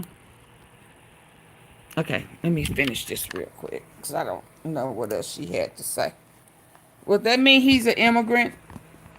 I mean, or is he just a national? Yeah. Yeah.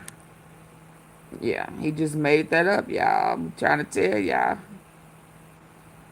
And they don't want that truth out. Okay, I'm finna finish this up so I can go Dinesh to sleep. D'Souza. And he's like, well, I meant that as a joke. You didn't mean it as a joke. You meant it seriously, and it was weird. It got weird very quickly. And we learned more about you than we learned about me. That seems to be the circumstance. It's like a complete boomerang. Yes. Yeah, this is... Sister Belinda? Oh, you knew over here. I've been trying to tell the tea sippers since Charlie passed away. Yes, he's fake. That's not the Israel in the Bible. No. They stole that. It was built in 1948. That's why they are about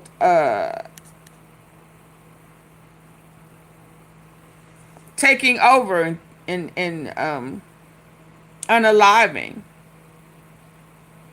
Yeah, he's from Poland. He's a criminal. I have his mugshot from Poland. Yeah, that's his real last name. Yes. So that was the exactly. That's what this has kind of been about today, especially the first part. Yes, it's a lie. And that's what Charlie Kirk was coming into. Oh, he was having an awakening of the truth. That's why it says, BB, what is his name? Not gonna sue you. He is not biblical. Because he no longer wanted to be pro-Israel. He was coming into the truth of the gospel. That's why there's no way he could firmly say he was a believer in Christ and he was okay with the separation, the division, the murder, the Gaza. There's just no way. It never lined up. And quickly I knew the first time I heard him say he didn't believe in sympathy. He felt like that was an excuse. It was some made up, man-made. And I knew then he was a wolf in sheep clothing, or he had been manipulated.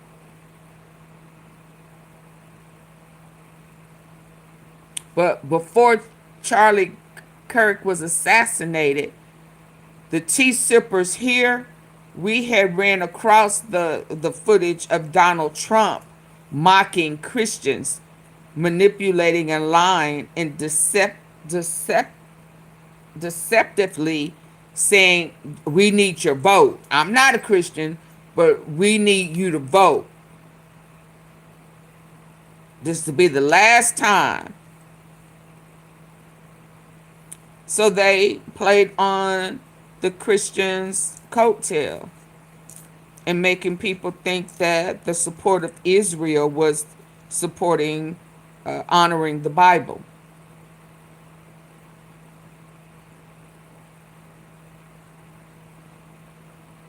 With a sheep and wolf clothing, acting as if they were representing the biblical Israel.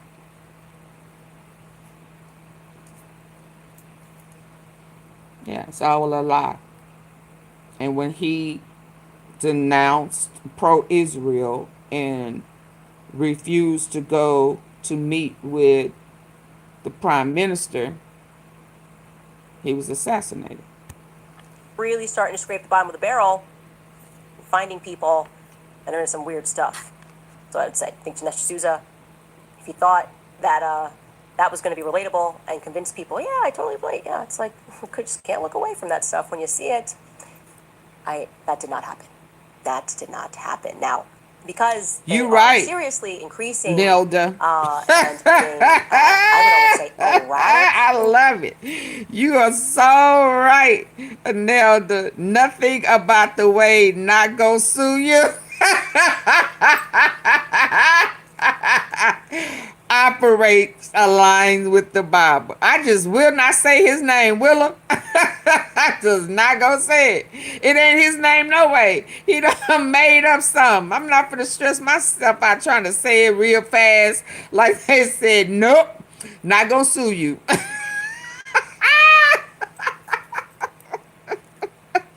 He made all of us do our homework. Absolutely, Lisa Brown. Absolutely. Absolutely. You know, absolutely. I will say that. And for that, I will have tears for a man who he was coming into awakening. And I say it all the time, when God part the sea with you and him and just move everybody to the side, and none of your excuses, you can't put it on BB, you can't put it on nobody. This between me and you. What did I tell you? It becomes personal. And you do not, here I go, you do not want to go back to the end of a spiritual line because of your personal relationship with God, when he has brought knowledge and truth to you, and you choose to do whatever it is that you do with it. No, I ain't gonna be able to keep doing that. I'm just not gonna keep being able to play with God and play with these young people. Yeah, no, yeah. Them billions, millions of donors, it sound good, but my relationship with God is way more valuable than all of that. And that's what Charlie was coming into an awakening of. And he put it out there that he is gonna have to, they are forcing me because they're trying to bully me. They're trying to intimidate me. They're trying to spiritually butt him. And he said no, and they took him out. Their behavior, obsessive, erratic, neurotic, there is a real risk here, right? I do not accept, and neither do you guys, that Charlie Kirk lost his life because he really pissed off the trans lobby. It terrifies me to think that on the day that Charlie died, I got multiple phone calls from people who said that me and Tucker should lay low because we're also on the list. And they never told us who specifically told them that, by the way. Now I'm wondering why they never told us who specifically told them that. I called Tucker, I'm like, are you hearing the same thing I'm hearing? If they're saying that we're next. And now I go, was that supposed to be a threat? Yes, it was. To me and Tucker? Absolutely. To have us watch the public execution of a friend of ours and then to call us and to say, you should lay low for a little bit because you guys, we're hearing that you guys are on a list. Is that just supposed to be a threat? Because why wouldn't you be more forthcoming with exactly who you heard that from? Yeah. And I said, I remember saying, I was like, did the feds say this? Who said this specifically? Because why aren't they calling me and Did Tucker? BB Did BB why am I say this? calling Did Tucker Donald and Trump telling say him this? about this? And I did. We'll tell you that. David Charlie Kirk was shot. This really happened. And I'm coming out of the grief stage and realizing I think that was an element of this. To send a signal, to shoot him in the throat. Right? To say, we took out his voice and we will take yours out too.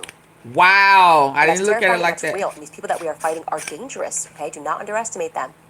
They are dangerous and they are haughty and they Ooh, are I didn't look. growing I didn't. increasingly Did I desperate. think that? They took out his voice. Y'all, please, I need 10 likes. Please, please, please, please, please. I'm going on 2 hours and 45 minutes. Please double tap the face of your phone if you're on your phone, or hit the thumbs up or the 3 dots on the at the top right. Please, can I get 6 more likes? That is exactly what that was, because I heard this the shooter who took out Ben Lot, one of those foreigners, he said a trained shooter sniper would not go for the neck. They would go, but if they were trying to make it hit the neck for the voice, wow.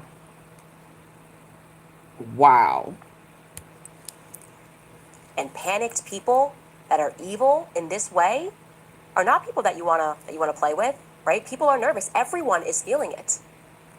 And that's why I decided that I don't know what's gonna happen, okay? I don't know how many days I have on this planet. I do know what I'm fighting for. And I So do that's know why she that this life sent is out not those it. envelopes. It's not. I'm telling you guys, it's not. The people that want you to believe that it is, people that pulled you away from your faith in the first place. As I'm realizing, I think that was an element of this. To send a signal, to shoot him in the throat, right? To say, we took out his voice and we will take yours out too. Wow. And that's terrifying and that's real. And these people that we are fighting are dangerous, okay? Do not underestimate them. They are dangerous and they are haughty and they are growing increasingly desperate. True. And panicked people that are evil in this way are not people that you She want talking about play Trump with, and BB. right? People are nervous. Everyone is feeling it. And that's why I decided that I don't know what's going to happen, okay? I don't know how many days I have on this planet. I do know what I'm fighting for. And I do know that this life is not it. It's not. I'm telling you guys, it's not. The people that want you to believe that it is, people that pulled you away from your faith in the first place, as I'm trying to demonstrate to you, did it because they knew they could further enslave you. They want you to be fearful of death. They want you to think it's it. They want you to think it's lights out. And then everything is over and that you are not a soul, right? Because then they can get you to do things to guard what you have in this world. Follow their rules, to do things that you know are wrong because you need the money. It indoctrinates you into their matrix. What I wanted to do, as I discussed yesterday, and which got picked up, was to create a kill switch, right? To realize that Kanye was kind of right. Never too late to say that Kanye was right. Kanye said that in order to be free, you had to violate these contracts. You had to recognize that your voice is being controlled. And Kanye did just that. It was really an act of bravery to free himself. But I have no doubt the same people that were torturing Kanye, the same people that were torturing Charlie Kirk, Kanye died today, would be the first to eulogize him. I feel that. I do, I feel that. And I think it's important to share that information, as Kanye sent me all of the messages, people who were threatening him, I have them all, to information share with Max Blumenthal, with people, people all over the place, to send a package and say, if anything happens to me and it looks suspicious, release it all, It's not even about having an opposite and equal reaction. I want it to be an unequal reaction. I want it to be a mistake because it catalyzes people waking up and learning exactly how this matrix works. And Alex Jones, I brought this up on his show, my Kill Switch. Here's what he had to say. Boy, does she lay the traps for him. She comes out and says, yeah, Charlie was calling me, wanting me out of his events, again, and all the rest of it. And he was also really concerned about the Israel lobby coming after him. And they said, you're a liar. Charlie doesn't like you. Charlie didn't like you. Charlie didn't call you. He didn't text you. And so she the text. And then she said, yeah, he was really upset with the Israel lobby and said he was breaking with them entirely. He wouldn't be bullied by them. In the weeks before he was killed, they said, you're a liar. That's not true. So she released those 2 days ago. Now she says she has the proof, and it's text messages. Let me back this up. Boy, does she lay the traps for him. She comes out and says, yeah, Charlie was calling me, wanting me out of his events, again, and all the rest of it. And he was also really concerned about the Israel lobby coming after him. And they said, you're a liar. Charlie doesn't like you. Charlie didn't like you. Charlie didn't call you. He didn't text you. And so she let him say that for a few weeks and then released it, the text. And then she said with the Israel lobby and said he was breaking with them entirely. He wouldn't be bullied by them. In the weeks before he was killed, they said, you're a liar. That's not true. So she released those 2 days ago. And now she says she has the proof, and it's text messages, that he feared for his life in the 2 days and the day before he was killed. And predictably, they're already saying it. She's a liar. And then she's going to release those. And she's also sent out the dead man switch, just like James O'Keefe did to myself and a few others right before he released the stuff on Prince Andrew, which is dangerous, by the way, proving that he indeed raped the girls and covered it up. Did y'all hear that? You know that. How's that daring? Oh, you're going to release the total proof? And now she says she has the proof. Y'all catch that? That he feared for his life in the 2 days and the day before he was killed. And predictably, they're already saying it. She's a liar. And then she's going to release those. Epstein. And she's also sent out the dead man switch, just like James O'Keefe did to myself and a few others right before he released the stuff on Prince Andrew, which is dangerous, by the way, proving that he indeed raped the girls and covered it up. People are like, we already know that. How's that daring? Oh, you're going to release the total proof on the King of England's brother? Yeah, that's dangerous. So those of you saying O'Keefe doesn't risk his life and all the stuff he's been through and been arrested and indicted and raided, try putting on issues for a while before you sit around and say that he didn't do anything. Man's a champion. But the point is that this is a real dead man switch. She has sent out it to the Tate brothers, Dave Smith, Max Blumenthal, Tucker Carlson, and others. Well, I'm trying to get her on for weeks. I'm a little bummed out she didn't send it to me. Because I'd like to stand with her, but we do stand with her. So they're already out saying she's a liar. She's going to release that. Now, this doesn't prove Israel killed him or a lobby around that. Because I've seen no evidence. They said his security detail was Israeli. They weren't. It was just the first knee-jerk reaction. I said, you can certainly say Israel's a suspect, but I said, I need to see proof. We need to figure out the ballistics and who really shot him and all that before we then, start saying, okay, motive. I mean, you can always look at motive, but first, with the forensic situation, are they covering it up? What's the ballistics? That's just where I am. I'm not going to just say something because people think it. But when she releases this, she's got it. Make no mistake. She got it. Just like she keeps bringing the goods, and she just sets the hook with the worm on it, or puts the mousetrap out with the cheese on it, and they come out and say, she you're got a liar. it. She goes, boom, you're a liar, boom, you're a liar, boom, you're a liar, boom, bam. You can best believe she got it. And she'll let them, for a week or so kind of stew and say she's a liar, and then she'll just release it. And then what she's saying is, you kill me, it doesn't matter, it's coming out. And the word is he specifically thought Israel was going to kill him. Even Michael Savage first a few months ago said Netanyahu needs to go on my show. I'm not going to just say something because people think it. But when she releases this, she's got it. Make no mistake. Just like she keeps bringing the goods, and she just sets the hook with the worm on it, or puts the mousetrap out with the cheese on it, and they come out and say, you're a liar. And she goes, boom, you're a liar, boom, you're a liar, boom, you're a liar, boom, bam. So, and she'll let them, for a week or so kind of stew and say she's a liar, and then she'll just release it. And then what she's saying is, you kill me, it doesn't matter, it's coming out. And the word is he specifically thought Israel was going to kill him. Hey, Taylor. Even Michael Savage first a few months ago said Netanyahu needs to go on my show. During the break, he goes, man, I hope Mossad doesn't kill me. Cruz saw it. It was on the feed. He didn't say it was off record. It was during the break. So there are a lot of groups that want Charlie killed. He was defeating the Democrats. So TPUSA got over 2.5 million people to vote conservatively for Trump. Was moving the needle big time, more than anybody with young people on colleges. Right. So I see them as the motive. And they said, we want Charlie dead. And they said, they celebrated when he was dead. He had like 6 Antifa. Say, Charlie will be dead tomorrow.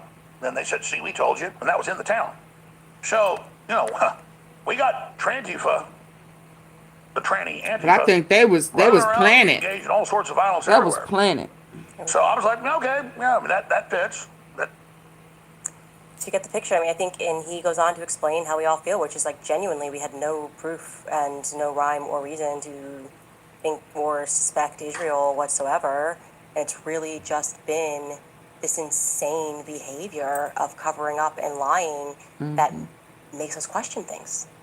Like, that's the reality. And by the way, questioning things doesn't mean that we have any proof that that happened, which is why we've been actually reticent to say that. But they're not acting right. And gut means something. They're not acting right. None of them are acting right.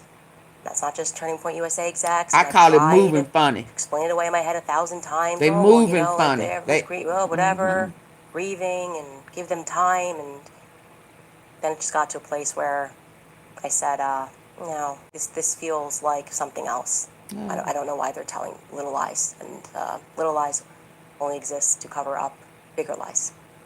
Anyways, you guys, all of that, I also do want to add here, show you a clip before we get into some of your comments, that it's also very good to not extend to everyone that is Jewish the viewpoints of this very radical sect that has a lot of power in America. People like Josh Hammer don't get fired when they explicitly express that, they hate white people, whatever. That's like, okay, on your resume.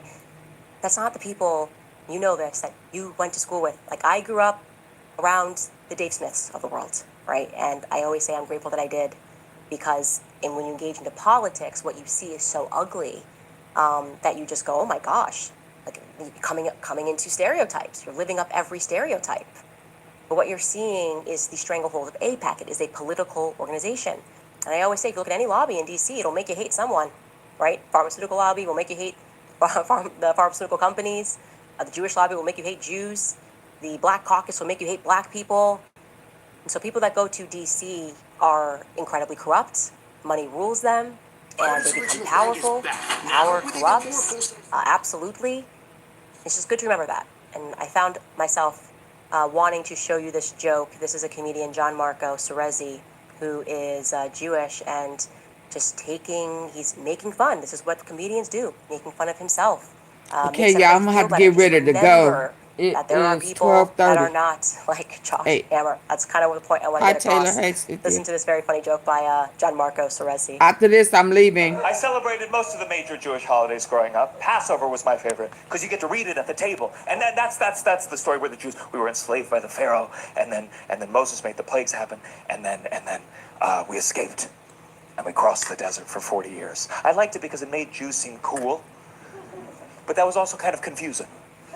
Because I was like, okay, how did we go from crossing the desert to now being known as generally frail?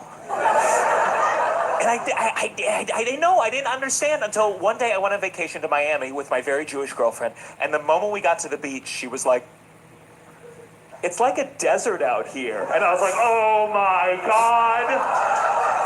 What if Jews have been exaggerating this entire fucking time?" We got stuck in traffic on the way there. My girlfriend was like, "Let my people go!" The beach was a little crowded. She said, "There's like 6 million people here."